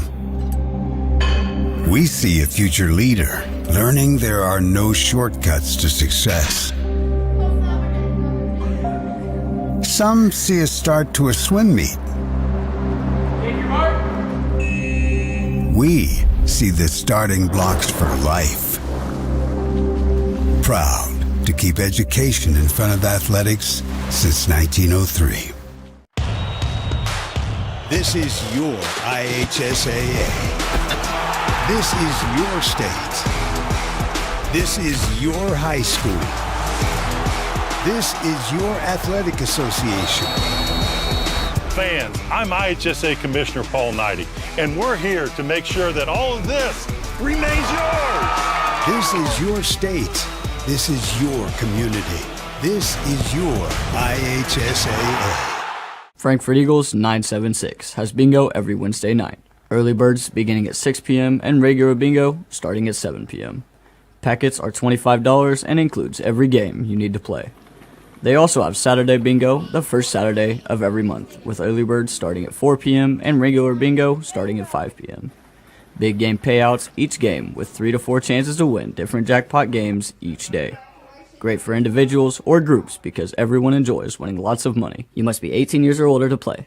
For the ultimate Wi-Fi experience, you need a managed Wi-Fi service with advanced Blast Wi-Fi. Blast Wi-Fi systems provide ultimate coverage, ultimate performance, and ultimate power all the time. Available from Mulberry Telecommunications, Blast Wi-Fi systems feature the latest Wi-Fi 6 technology and are equipped with unrivaled bandwidth and 4 times more simultaneous connections so you can connect tons of devices throughout your home with no lag and no downtime. Plus, with 24/7 support and remote troubleshooting, you can rest assured that Mulberry Telecommunications is always here to help you should any issues arise. It's the ultimate Wi-Fi experience, and it's a blast. Blast Wi-Fi is now included with Mulberry Telecommunications fiber internet packages. Contact Mulberry Telecommunications at 296-2885 today to get started. I brought you a present. A book. Follow the adventures of the Ardente Dental team as they fight cavities, gum disease, and create beautiful, healthy smiles. Inconceivable. Hello, my name is Dr. Snyder. You cause cavities. Prepare to die. Inconceivable. To make your smile look straight and fine, our braces per month are just $1.99. Inconceivable. You keep using that word, I do not think it means what you think it means. Have fun at Ardente Dental. Some see a student athlete working on a shot. We see a powerful lesson in persistence. Some see a student preparing for success on an exam. We see a student athlete preparing for success in life. Proud to keep education in front of athletics since 1903. The Command IQ app helps me manage the Wi-Fi in every room of the house however I want. Like this room, where my wife talks to her friends in her book club every week. She's my best friend. Time out. Have you seen the abs on the latest Bachelor? My husband used to have abs, but now he just has flabs. I don't know. Now, he says he works out, but I think... It's not a book club meeting, it's a make fun of me meeting. Well, what happens in book club doesn't always stay in book club. So... Oh. Darla? Honey! My Wi-Fi is down. That never happens. Well, that's strange. Well, we'll see if we can get someone to come fix it next month. Okay, but what am I supposed to do about book club? I don't know. Maybe read a book? Command IQ, you're my new best friend.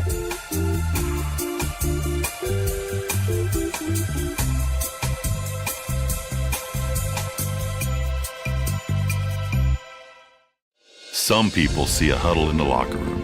We see a second classroom. Some see a student athlete on the court.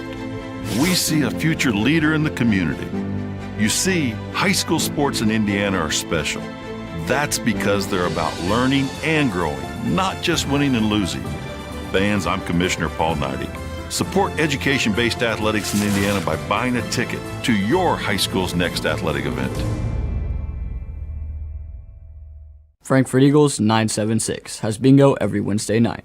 Early birds beginning at 6 p.m. and regular bingo starting at 7 p.m. Packets are $25 and includes every game you need to play. They also have Saturday bingo the first Saturday of every month, with early birds starting at 4 p.m. and regular bingo starting at 5 p.m. Big game payouts each game with 3 to 4 chances to win different jackpot games each day. Great for individuals or groups because everyone enjoys winning lots of money. You must be 18 years or older to play. 42-0 in Frankfort High School as the Tri-West Bruins hold that lead over the Frankfort Hot Dogs. Alongside my broadcast partner, Chris Walker, I'm John Cupo. And it's time for the Day in Genda Funeral Home halftime show, putting family first. Chris, I mean, there's a lot to say, but it's one-sided. That's right, just a little bit for Tri-West. What do you got to say about the first half? Yeah, I mean, Tri-West just came out and really imposed their will. We'll see here. This would have been, let's see what this one is. This was just a nice, that was the incomplete pass there that we thought was complete, and then we can see it here. It was dropped right away. It's our halftime highlights brought to you by Fiberhawk Fiberfast. And you can see Chris. And this is Noah Lean, fields that first punt, eludes that first tackle, and he takes it right down the sideline here for the first touchdown of the game. He's had 2 scores this first half. That was his punt return. Very nicely done by him. Then you had the slippery ball there by Burge. A nice tackle that puts Frankfort in a tough starting field position. Just again, that defensive line for Tri-West has been so good. Nice little play there by Walden. Gets a nice gain. And I think he was able to come back and throw a touchdown pass. That was a completion there to Lean that didn't gain much. You see here, this is just Lalo trying to get something, make something positive there. You just see this defensive line just swarming every time Boggs or Wood touch the ball for Frankfort. It's just been a tough go. Another pass. That was a nice completion there in the first half for Frankfort. A positive play. Look at that defensive line just work. And really, Chris, what we witnessed through the whole first half was every time that the Hot Dogs touched the ball, it was just maybe 1 or 2 blue jerseys, but it was just a gaggle of white jerseys around them. Tri-West, as you mentioned, on special teams and on defense, just filling gaps, filling lanes, staying disciplined, staying where they needed to be and not over-pursuing, making tackles. And you had mentioned on Frankfort's side of the football, there was the long completion to Noah Lean, in which he came over the middle, and there was a big hit in the middle of the football field. But that's all it was. It was a big hit. It wasn't a form tackle. That's right. So a lot of these things that are happening for Frankfort, it's just a lot of noise and not a lot of discipline that's coming from James Byers and his football club right now. And that's, to me, that's what you got to really focus on this upcoming week of practice. I mean, we got to break it down, get back to the basics, talk about blocking and tackling, talk about the quarterback-center exchange. We talked a lot about that in the first half. You got to get better at that stuff if you want to do something productive the remainder of the season. So let's talk about adjustments. Day and Genda Funeral Home halftime show, putting family first. Let's talk about adjustments. You're down 42-0. You know you're going to have a running clock. Your kids are tired. You saw your starting quarterback go down. Hopefully the young man's okay. Doug Wood, the senior, looked like a leg injury, but he was gassed. He was tired. He was trying to do everything possible, not just as a quarterback but as a punter. What, at this point, down 42-0 as a Frankfort Hot Dogs, not just as a coach, Chris, but as each individual player, what's your mindset at this point? Well, the first thing I want to see is, on offense, can we make the quarterback-center exchange clean consistently in the second half? Then if we can do that, can we get positive yards? If we can do that, then let's say can we get first downs? Can we sustain a drive? You got to just take this thing in bits and pieces, little pieces, to try to make something positive, try to put a puzzle together, because you can't leave this game with this feeling that you have right now. You got to get something accomplished so you can at least have something to try to build off of starting next week in practice. Now, as players are concerned, is that we're probably going to see a lot of substitutions here. We're going to see a lot of young bodies come on, see the field for the first time. Opportunity arises for some of these young hot dog players. Whenever you're on the field, it's an opportunity to keep yourself on the field, right? I don't care what the situation is, whether you're going in for someone that's injured, whether you're playing because it's a blowout, whenever you step on the field, it's an opportunity to prove to someone that you belong out there. So if you're a young guy, take advantage of it. We saw Dennis Barkley, the sophomore, spell Doug Wood as he was out on the sideline. Didn't get to see a lot of him because it happened later in the contest, but who knows? You're Dennis Barkley. Maybe get a few drives here and there. You're not going to score 42 points against this Tri-West defense. You're not going to do it. But maybe sustain a few drives, make a nice clean plays. Maybe you become a third down quarterback. Maybe you end up forcing James Byers to make a 2-quarterback decision. That's right. Sometime later in the season. Now's your time. Game 3. That's right. Make some noise. Put something good on film. That's all you can do in this situation. So we'll hope that Doug Wood, the senior, is okay. Don't see him out there right now. But as the Frankfort Hot Dogs stretch and get ready for the second half, about a minute to go, down 42-0. Tri-West has, even though up 42-0, have not played the perfect football game, have made some mistakes mentally on special teams, some costly personal fouls that I'm sure Jason Ward has addressed in his locker room with his young men. Yeah, you and I talked about in the first half, most of their mistakes have been on special teams, so that does give this coaching staff an opportunity to watch some film and get some things corrected in between this game and their game next week.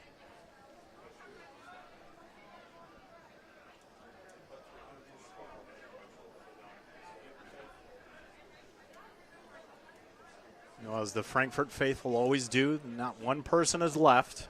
They're going to watch this thing through, see if their hot dogs can get some sort of momentum. See, there's another stadium here with these LED lights.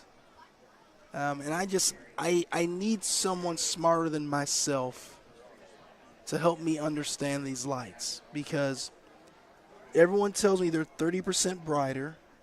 I get that.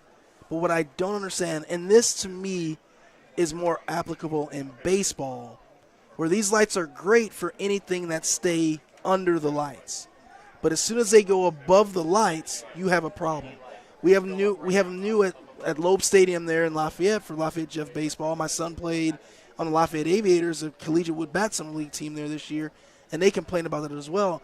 I'm also saying at Wrigley Field, they just put in these LED lights as well. And I've seen there's been a lot of outfielders. You have Cubs players complaining, and more importantly, a lot of visiting teams that come in are complaining that it's really hard to see the ball when it goes over the lights. And so they all point down directly on the field, which obviously is going to brighten the field, but anything that goes over the lights, you're in trouble. It's interesting to me. And so I just need to see and hear more data about these lights and for situations when the ball goes over the lights. And again, like I said, more probably applicable for baseball, but I'm seeing a lot of people complain about trying to see the ball when it gets above the lights. Well, Chris, as a baseball player, if there are any deep drives to left, we'll tell you more about the LED lights here. But in the interim, we're going to take a break. It's the Hot Dog Network in partnership with ISC Sports Network. Many communities in rural America are often overlooked as underserved. These communities are being left behind due to lack of internet and access to state-of-the-art technology. That's why Mulberry Telecommunications provides rural broadband services and technology and is growing their presence in north-central Indiana. Because every community deserves infrastructure and beyond. To learn more, contact us today. Some see a student athlete working hard in the weight room. We see a future leader learning there are no shortcuts to success. Some see a start to a swim meet. We see the starting blocks for life. Proud to keep education in front of athletics since 1903. Frankfort Eagles 976. Serving with the community since 1905. With over 900 members locally, Frankfort Eagles offers something for everyone. Golf leagues, bingo, concerts, kid parties, cookouts, and more. For more information on who we are and what we do, visit FOE.com or stop by Frankfort Eagles at 408 North Main Street, Frankfort, Indiana.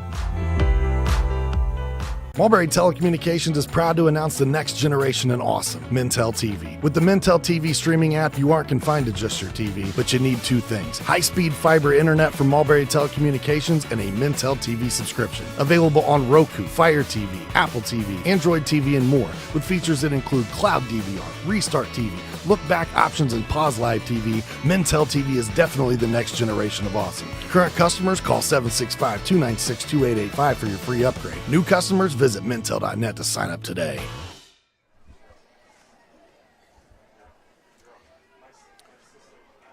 $42-0 as the guest Bruins over the hometown Frankfort Hot Dogs as we're getting ready for the second half. As high school rules depict, it'll be a running clock, because when it gets to 35 points or more, it'll be a running clock here in the second half. John, what do you think of that 35-point lead and it goes to running clock? Because my thing, and correct me if I'm wrong, I think the only issue I don't have a problem with the rule when you're up 35, but to me, once you get within 35, I think that rule should kind of go away, right? To give yourself a chance, because if you almost, it's almost like once you go down by 35, it's hard to really come back because with that running clock, it runs so fast, you just don't have enough time to do anything. I think at that point you're running into safety. Okay. Okay. That's fair.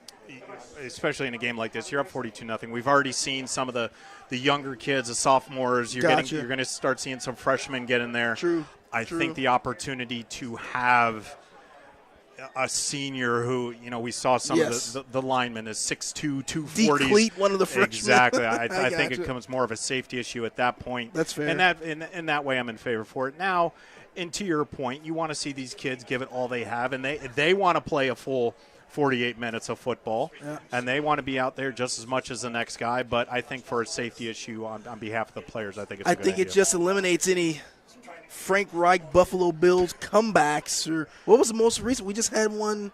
Well, if these kids are making $4.5 million a year, then we'll have to talk to Ed Niehaus about that and see what kind of recruiting violations, NILs, we have around here. And, folks, that was a shot of Doug Wood sitting on the bench without his shoulder pads and jersey on, so it does look like he is finished for the game. Yeah, and that's tough.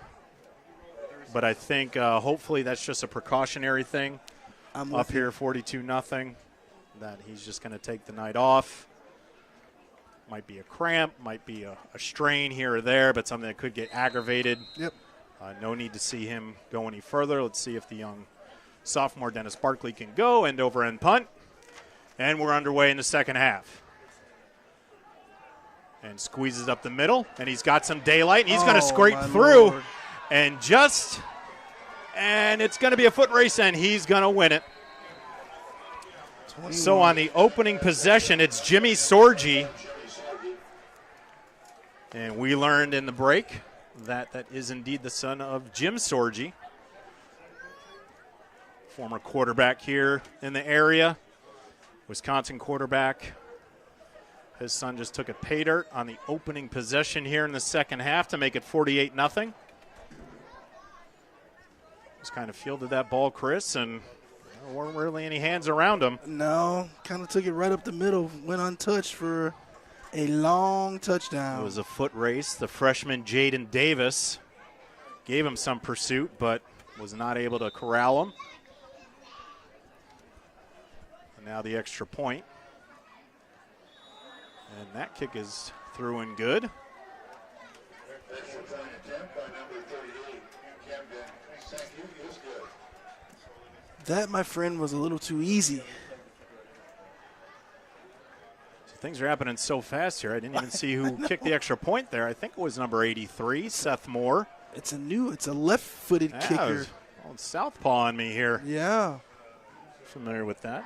Yes, sir. Here. Yes, sir. Chris Walker, a dynamic baseball player for the Boilermakers. I had my moments. How about that? Could write a whole book on his career over up there in West Lafayette. But no, Chris, a fantastic baseball player. It's really hard, Chris. I mean, you Division I baseball player. That's it was fun. You want to remain humble about it, but that's a pretty good accomplishment. It was a great ride. Purdue gave me a lot of opportunity. I got to see a lot of things and travel a lot of places I never would have. Baseball opened up a lot of doors for me. So it was awesome. Awesome time. Speaking of Purdue, taking on Fresno State this weekend. Yes, sir. For their opening weekend against the college football schedule. A couple teams in Indiana also opening up. You'll see the Hoosiers starting off a Big Ten slate, surprisingly, and they're bringing in someone quite formidable. Yes. The Buckeyes coming over from Columbus down there in Bloomington. Ooh. There's a big stick right there. Whoa. Heard that one from up here. Braxton Fleece, a freshman. There you go. There's a big hit and was able to stay with it. Yep.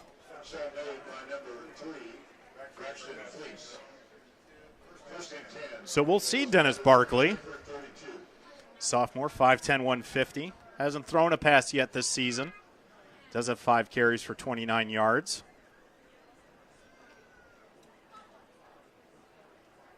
Chris, something we were talking about at halftime is an opportunity for Dennis to get some reps here. He's not going to get all 42 back, or if I should say 49 back here, but an opportunity to shine here. It's a couple positive plays here and there.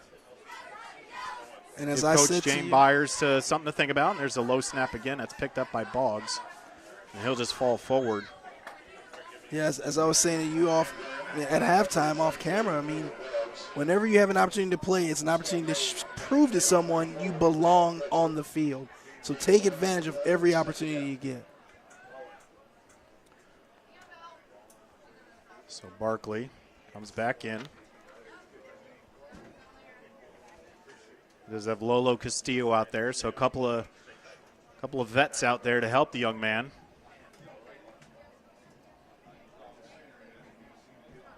And even though down, Chris, 49-0, I'm a little surprised we haven't seen as much Boggs as I anticipated coming into this one. Gets the handoff here, breaks the tackle, kicks it up the middle. He's going to get about 4 or 5 on that carry. As you were saying. But, even in the first half, I mean, the limited carries he got, as soon as he was handed the ball, there was someone in his face. And I'm sure that Jason Ward told his players, if we're going to stop somebody, it's got to be 23. Absolutely. So that'll bring up 3rd and 5. Clock running, already close to 8.5 left here in the third.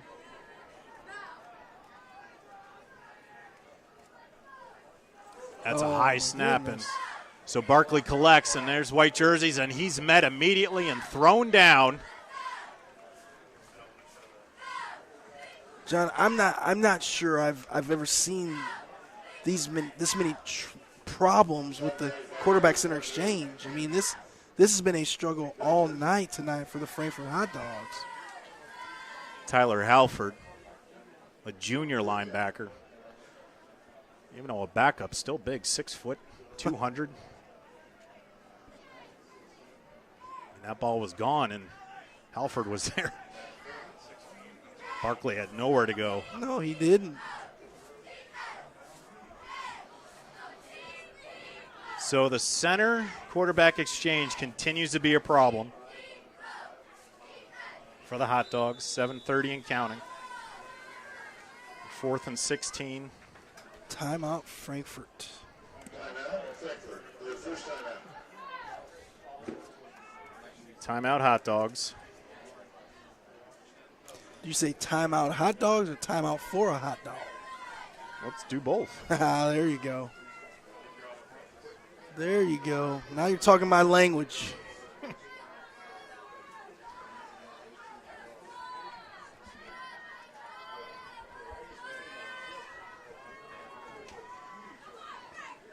$7:25 left here in the third. Tonight's game brought to you by Fiberhawk, now available FiberHawk Fiber Internet, super fast speeds, no more buffering, perfect for all sizes of business. FiberHawk offers every speed to meet your internet needs. For more on offerings and availability, go to fiberhawk.com or call 765-922-HAWK. Fast, affordable, FiberHawk.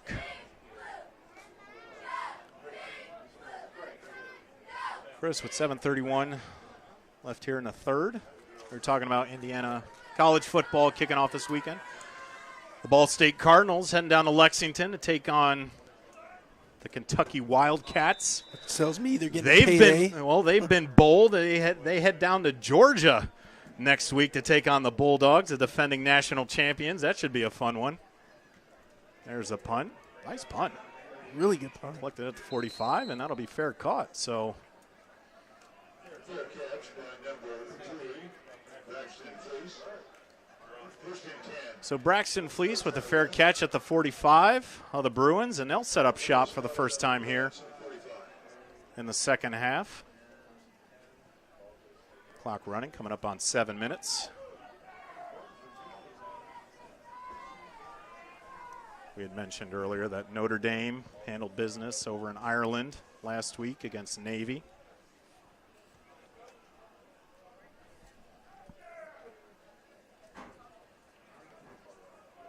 And I believe we're going to see a new quarterback. And it is. It's number 3, Braxton Fleece. Yes, it is. And I'm sorry to say, Chris, that might be the smallest backfield I've ever seen. No kidding. I think both Braxton and Nolan Cooper, 5'5". And Nolan Cooper squirts through the middle. He's shifty, breaks a tackle, Lord. And he's just hard to fumble. And it looks like it was recovered by Tri-West on there, so Nolan Cooper continues his good game. Did lose the football, but it was collected by the Bruins. Good run. Good tackle there by Burge. Kind of made a good stick, and then he got his hand in there to poke that ball out of there. And my mistake, Chris, is that Braxton Fleece actually a giant next to Nolan Cooper. Braxton Fleece 5'6", Nolan Cooper 5'5". So I had my measurements just a little off there. Giant coming in at 5'6", buddy. Look out. Get out the high tops. Oh, my goodness. So here we go. Here's Fleece. He keeps it straight up the middle. Good run. And, Chris, those are the thing about those smaller guys. Even though small, just not the big overpowering backs that you'd expect. Mm-hmm. Not a Derek Reed, not a Malachi Walden, but short, shifty, hard to see coming through that line, hard to tackle. It works. Yes, sir. And we're going to see another body here. It's a big. This is a much bigger kid. Trying to get a number here, but it's handed off to Cooper. He's going to roll to the right side, and he's met immediately. That's a good tackle. That's actually Jackson Sorgi in there. Was the quarterback that play. Stephen Colby, good pursuit on the back end there. Just sticking with the play.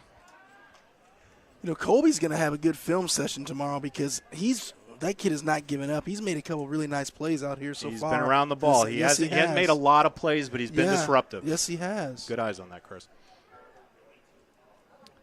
So now Sorgi, Jackson. Oh. And the hard count. Sure, Pop's probably in the backyard. Couple of teaching him on that one a few times. I think that is the definition of encroachment right there. When every single when you call a penalty on the team. Yes. You really don't have a number on that one. That's right. So Sorgi back in the gun, Cooper to his right. And he'll get the carry, just squeeze in the middle. Decent carry, just hard to bring down. I don't know if they get a hold of him. They don't know they have him. And, no kidding. You can see it here, just weaving and bobbing through, and then finally, it's Josh Ortiz who finally carries them down from the back end. Not for the first down after the penalty. Man, that clock really runs, man. It shortens the game so much. So 2nd and 5. Here's Sorgi. He'll keep. Eludes a tackle, but then he's brought down immediately. Look who's in there. Colby again in the middle, getting up after the play. I love it. I love it. That to me, that's a positive sign. I mean, that kid has no quit in him. Came into this game with 6 total tackles, so he's adding to that total. I mean, he's got 3 here in the second half already. Coach Byer is going to, as you mentioned, Chris, going to look at this tape and say, hey, number 8 was playing. Yeah, no kidding.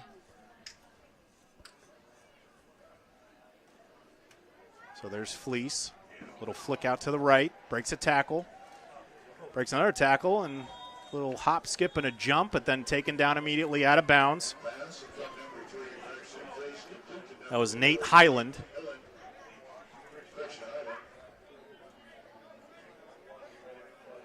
Made some good moves out there. It was good pursuit, though. Yeah, it was.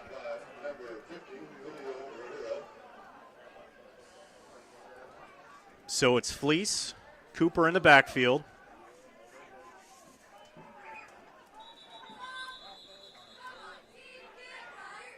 And we're going to get a timeout. I didn't realize, yeah, it's 4th down. Want to make sure you have the right play call here if you're Tri-West. Give yourself the best chance to get the ball in the end zone. So Coach Jason Ward calls a timeout.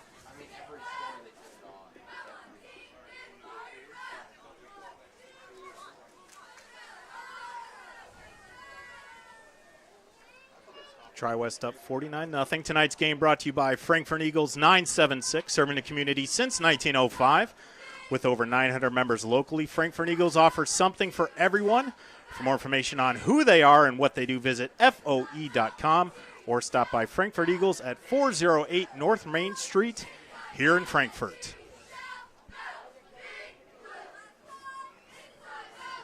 Also, Day and Genda Funeral Homes, where they believe in putting family first. As active members of the community, they know when dealing with a loss, seeing a familiar face and being treated like family is so important. Dave and Genda Funeral Home will serve your family in a unique and loving way and be the family that you need. For more information about the services Day and Genda Funeral Home offers, please visit dayandgenda.com.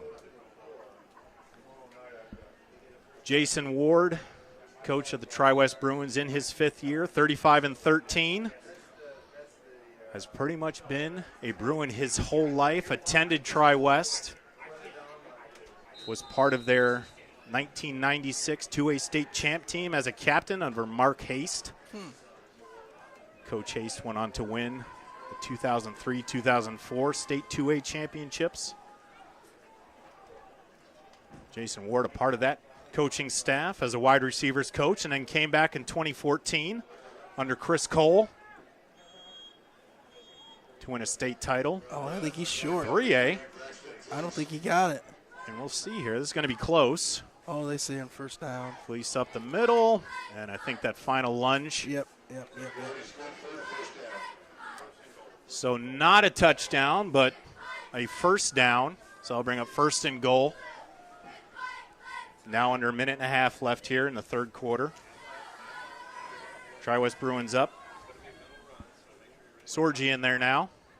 He'll take it. Pitch to the right. Cooper. Right side, untouched. Give him 6. And that'll make it 54-0. Coming up on a minute left.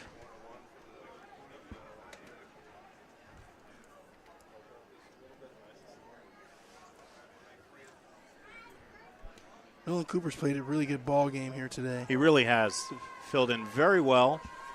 Mentioned the starter, Derek Reed, got injured in the 1st quarter on a wacky play. Yep. Ran into his own man. Looked like he was grabbing his shin. Walked off under his own power, but very gingerly. And Nolan Cooper came in from that point. Tell you what, this Nolan Cooper performance is going to make Derek Reed heal very quickly. So the extra point is good. Now 56-0. 33 seconds left here in the 3rd. We have 12 minutes of football. Kind of. Yeah. Left here. Yes. So what is next for Tri-West? After this one next week, they'll head on over to Western Boone for a 7 o'clock start. Another Sycamore Conference game for them.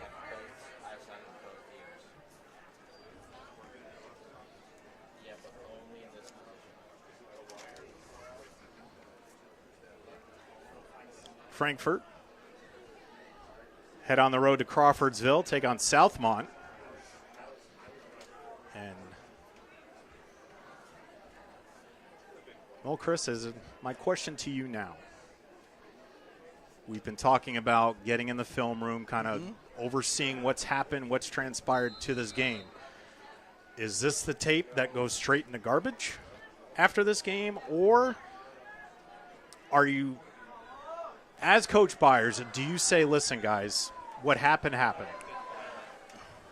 We need to play fundamental football going to Southmont. Yeah, there's what we did against Tri-West was not fundamental football. Too many mental mistakes. We didn't do what we need to do. Our mental mistakes came on snapping the football, turnovers, penalties, all mental mistakes.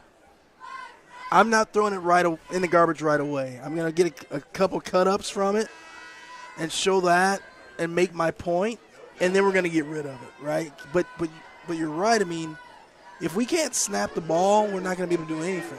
So it starts there, and then we have to be able to work from there. I mean, that's all you can do. We're going to get to the fourth quarter, but before we do, we're going to take a break. It's the Hot Dog Network in partnership with ISC Sports Network.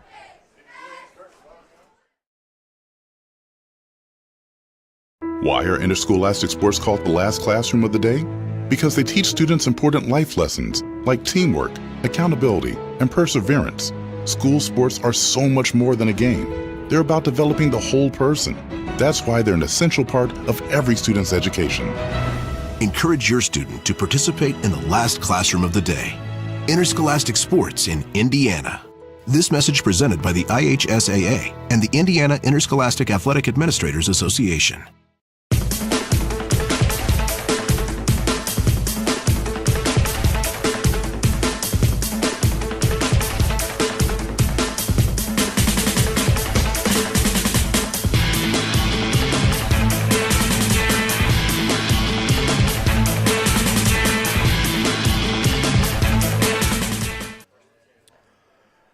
Frankfort, Indiana is where we see 56-0 in favor of the Tri-West Bruins over the Frankfort Hot Dogs.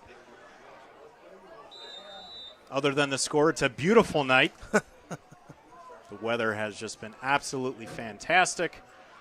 Kudos to the Hot Dog faithful. They've stuck around in and out of the hands of Garrett Burge. Bring up 2nd and 10. Start of the fourth quarter.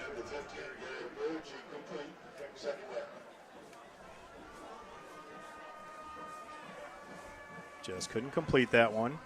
Not bad there by Dennis Barkley, though.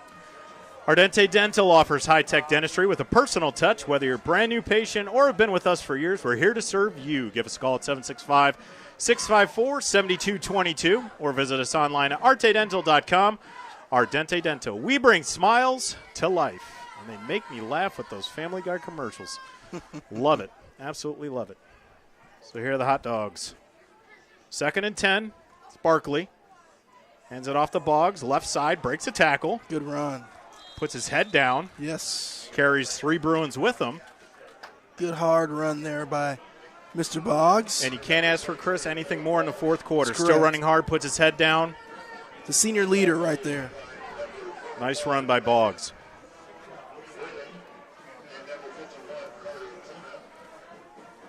So I'll bring up 3rd down.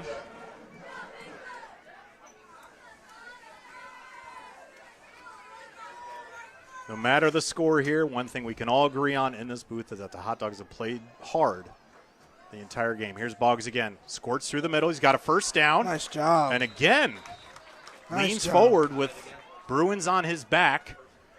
And that's going to be good for a Hot Dogs 1st down. Give that Frankfort Hot Dog offensive line some credit on that as well. Some really good blocking going down up front.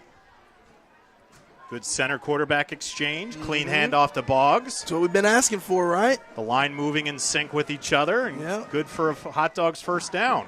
This is a very pretty game when it's played the right way. So just shy of the 50. Here's Barkley. Snap. And there's Stephen Colby. Oh, that's my guy right there. I like it. Doing a little bit on both ends now. Yeah. Good carry. Positive chunk yardage. Gets about 5 on the play. Senior Stephen Colby. Really liked what I've seen out of him this second half. Mainly on defense. Didn't know he played offense. He gets out there and does his thing. They cross midfield. Ball on the Bruins 46.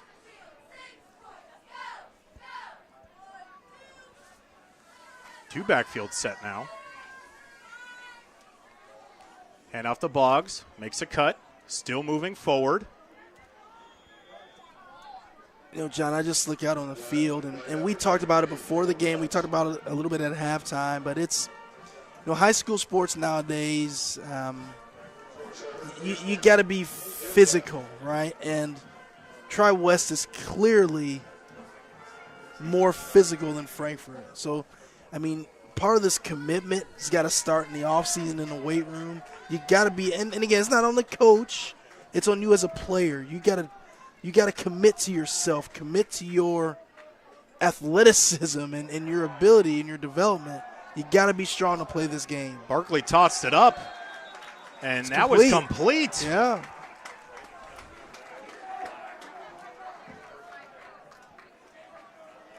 It's a tough deal. The ref's coming in there, giving the proper hand signals as she's doing, trying to stop the clock. Well, that's a connection that probably has been thrown in the backyard about 800 times. Oh, yeah. Dennis to Darren. They called it back. And it is. Oh, a flag. Holding. So on the second longest play from scrimmage, this one's coming back too, but I can just see that. The two little Barkleys run around in the backyard and just toss it up and see if little Darren can come along with it. And he did. Right. It's just Someone there are no did their referees job. in the backyard. Or at least ones that are going to call it back, right? So we'll try this again. 3rd and 11. Here's Barkley. And fidgets a little, and it does get it out. And that's going to be pass interference. Yep, I would agree with that. So he handled a bad snap, was able to get it out quickly. And now it's to Garrick Burge, and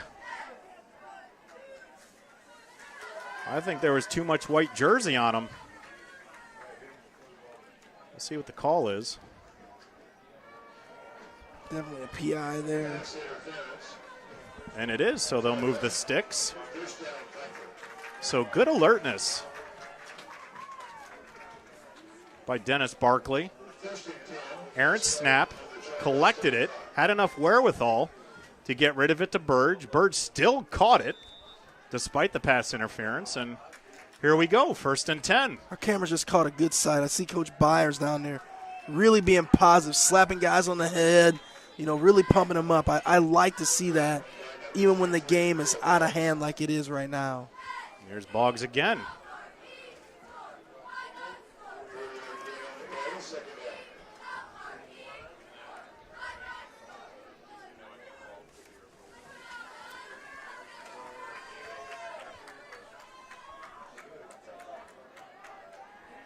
Healthy Communities of Clinton County. The coalition is committed to reducing the risk factors contributing to chronic disease, including health disparities, by decreasing stigma, encouraging policy, system, and environmental changes. The vision of Healthy Communities is to make the healthy choice the easy choice. For more information, visit healthyclintoncounty.org. So Barkley on the keeper. I think he good alertness there. I think he noticed he got to the line of scrimmage, was going to toss it, pulled it back. Was able to get good yardage there. So Dennis Barkley doing kind of as we said, making some plays, chunk yardage here.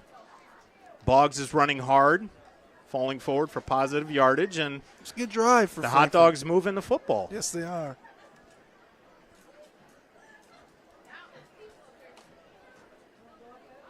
So 2nd and 6.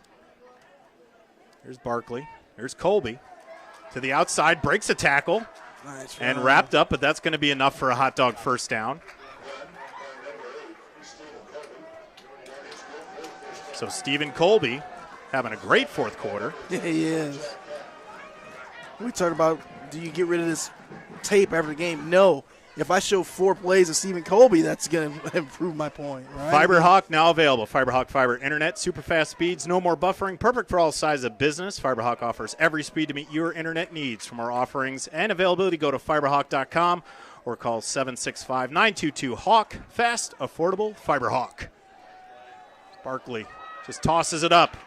Burge. Uh-oh, someone caught it. I don't and think it was. Is that intercepted? It is. Yep. That was brought down by number 19, Jackson Sorgi. Oh, wow. That's a basketball play there. Yeah, that was a jump give me ball. That's yeah. right. Give me that ball. That was throw it down in the post, see who comes away with it. Right. And unfortunately, it goes into the hands of Tri-West. So on a decent drive by the Hot Dogs, it results in a turnover with about 3:45 left in this one. Tough. This one was pretty wrapped up after the opening punt that was returned. Yes. By Noah Lean. Untouched. And things just kind of went backwards from the Hot Dogs from there. Mm-hmm. But, Chris, as we mentioned, that last drive, it's been a long game. It's been a frustrating game for a lot of different players. We saw senior Doug Wood leave the game at halftime, did not come back. But nonetheless, the Hot Dogs have played, and we can say this honesty, they have played 48 minutes of football. I would agree with that. Good stick there. Give the player some credit here. That's number 21. That's Barkley. Yeah, man. You got a quarterback hitting like that? Good Lord. That's what you want to see. No kidding. Cam Hill, welcome to the ball game. So it's still Braxton Fleece, the freshman. Malachi Holden didn't really have to do a lot today, but did enough. Here's Fleece. Kept it. Oh. And that's a horse collar maybe? No he flag. did get him around the neck. There is no penalty, but that's an aggressive tackle. There is a flag on the field, though. I see it. And holding. Yeah, it's going to be holding. So that's a – I mean, it's a clean tackle. He didn't grab him from behind, but, you know, play to the whistle. That's right. That's right. But it is holding on Tri-West. So they'll mark that back 10 yards.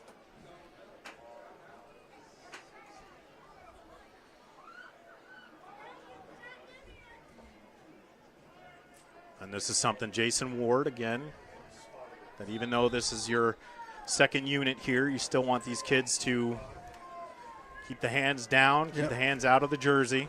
Yes, sir.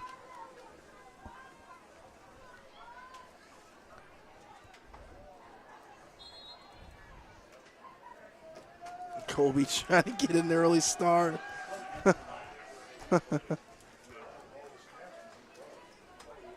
Coming up on a minute here. We had a running clock going into the second half. It was 42-0. Tri-West has dominated from the opening whistle. But the Hot Dogs have played hard, just overmatched physically in this one tonight. They'll try to regroup this week as they head over to Southmont. They'll fall to 1-2. Tri-West will go to 2-1 on this short season. And Tri-West just might take a penalty here, and they will take the penalty and just let the clock run out. The cheerleaders are still going full bore, the band's still going full bore, and the fans, got to give them credit. Yeah. They had to sit through a long one, but Hot Dog faithful, as they always do, show up in droves, and unfortunately have to see their Hot Dogs go home with an L in the column tonight, but they're going to regroup. They're going to get to practice, get at it this week, and they'll have a better showing next Friday.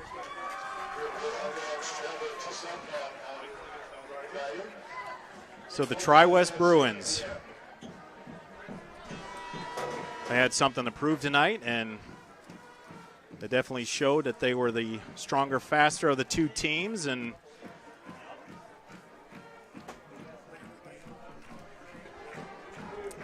that's our final. The final horn has sounded, and it's a Tri-West Bruins 56 on the Frankfort Hot Dogs 0.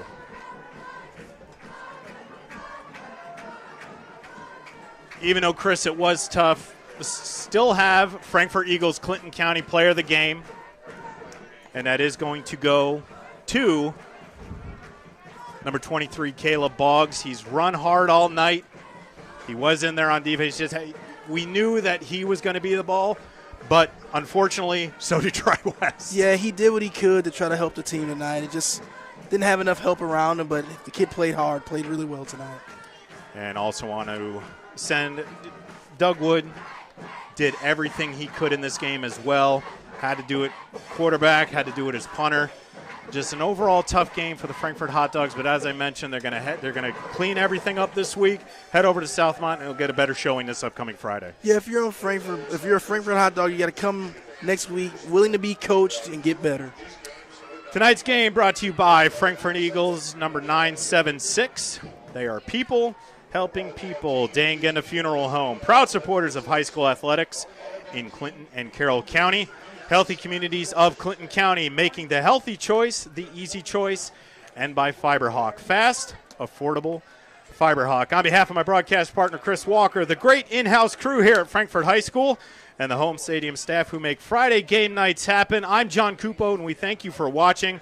We'll see you next time on ISC Sports Network. Local lives here. Good night, everybody. Running a small business. Your hands are full. We can help. Fiberhawk partners with local companies by providing business-class internet, phone, TV, and customized bundles to meet your needs. Our fiber-powered system delivers reliable speed with enhanced security. Running a business is tough. Contact Fiberhawk today and let our expert team give you a hand. Hi there, I'm Jake Query. And I'm Derek Schultz. And we do Query and Schultz on ISC Sports Network. And Derek, unlike Ted Lasso, we have a third season. That's right. Season number 3 right now, ISCSportsNetwork.com.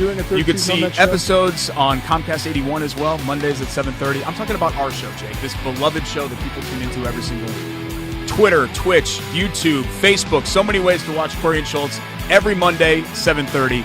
Tune in and hang out with us. And you don't have to be a goldfish. You'll remember everything we say.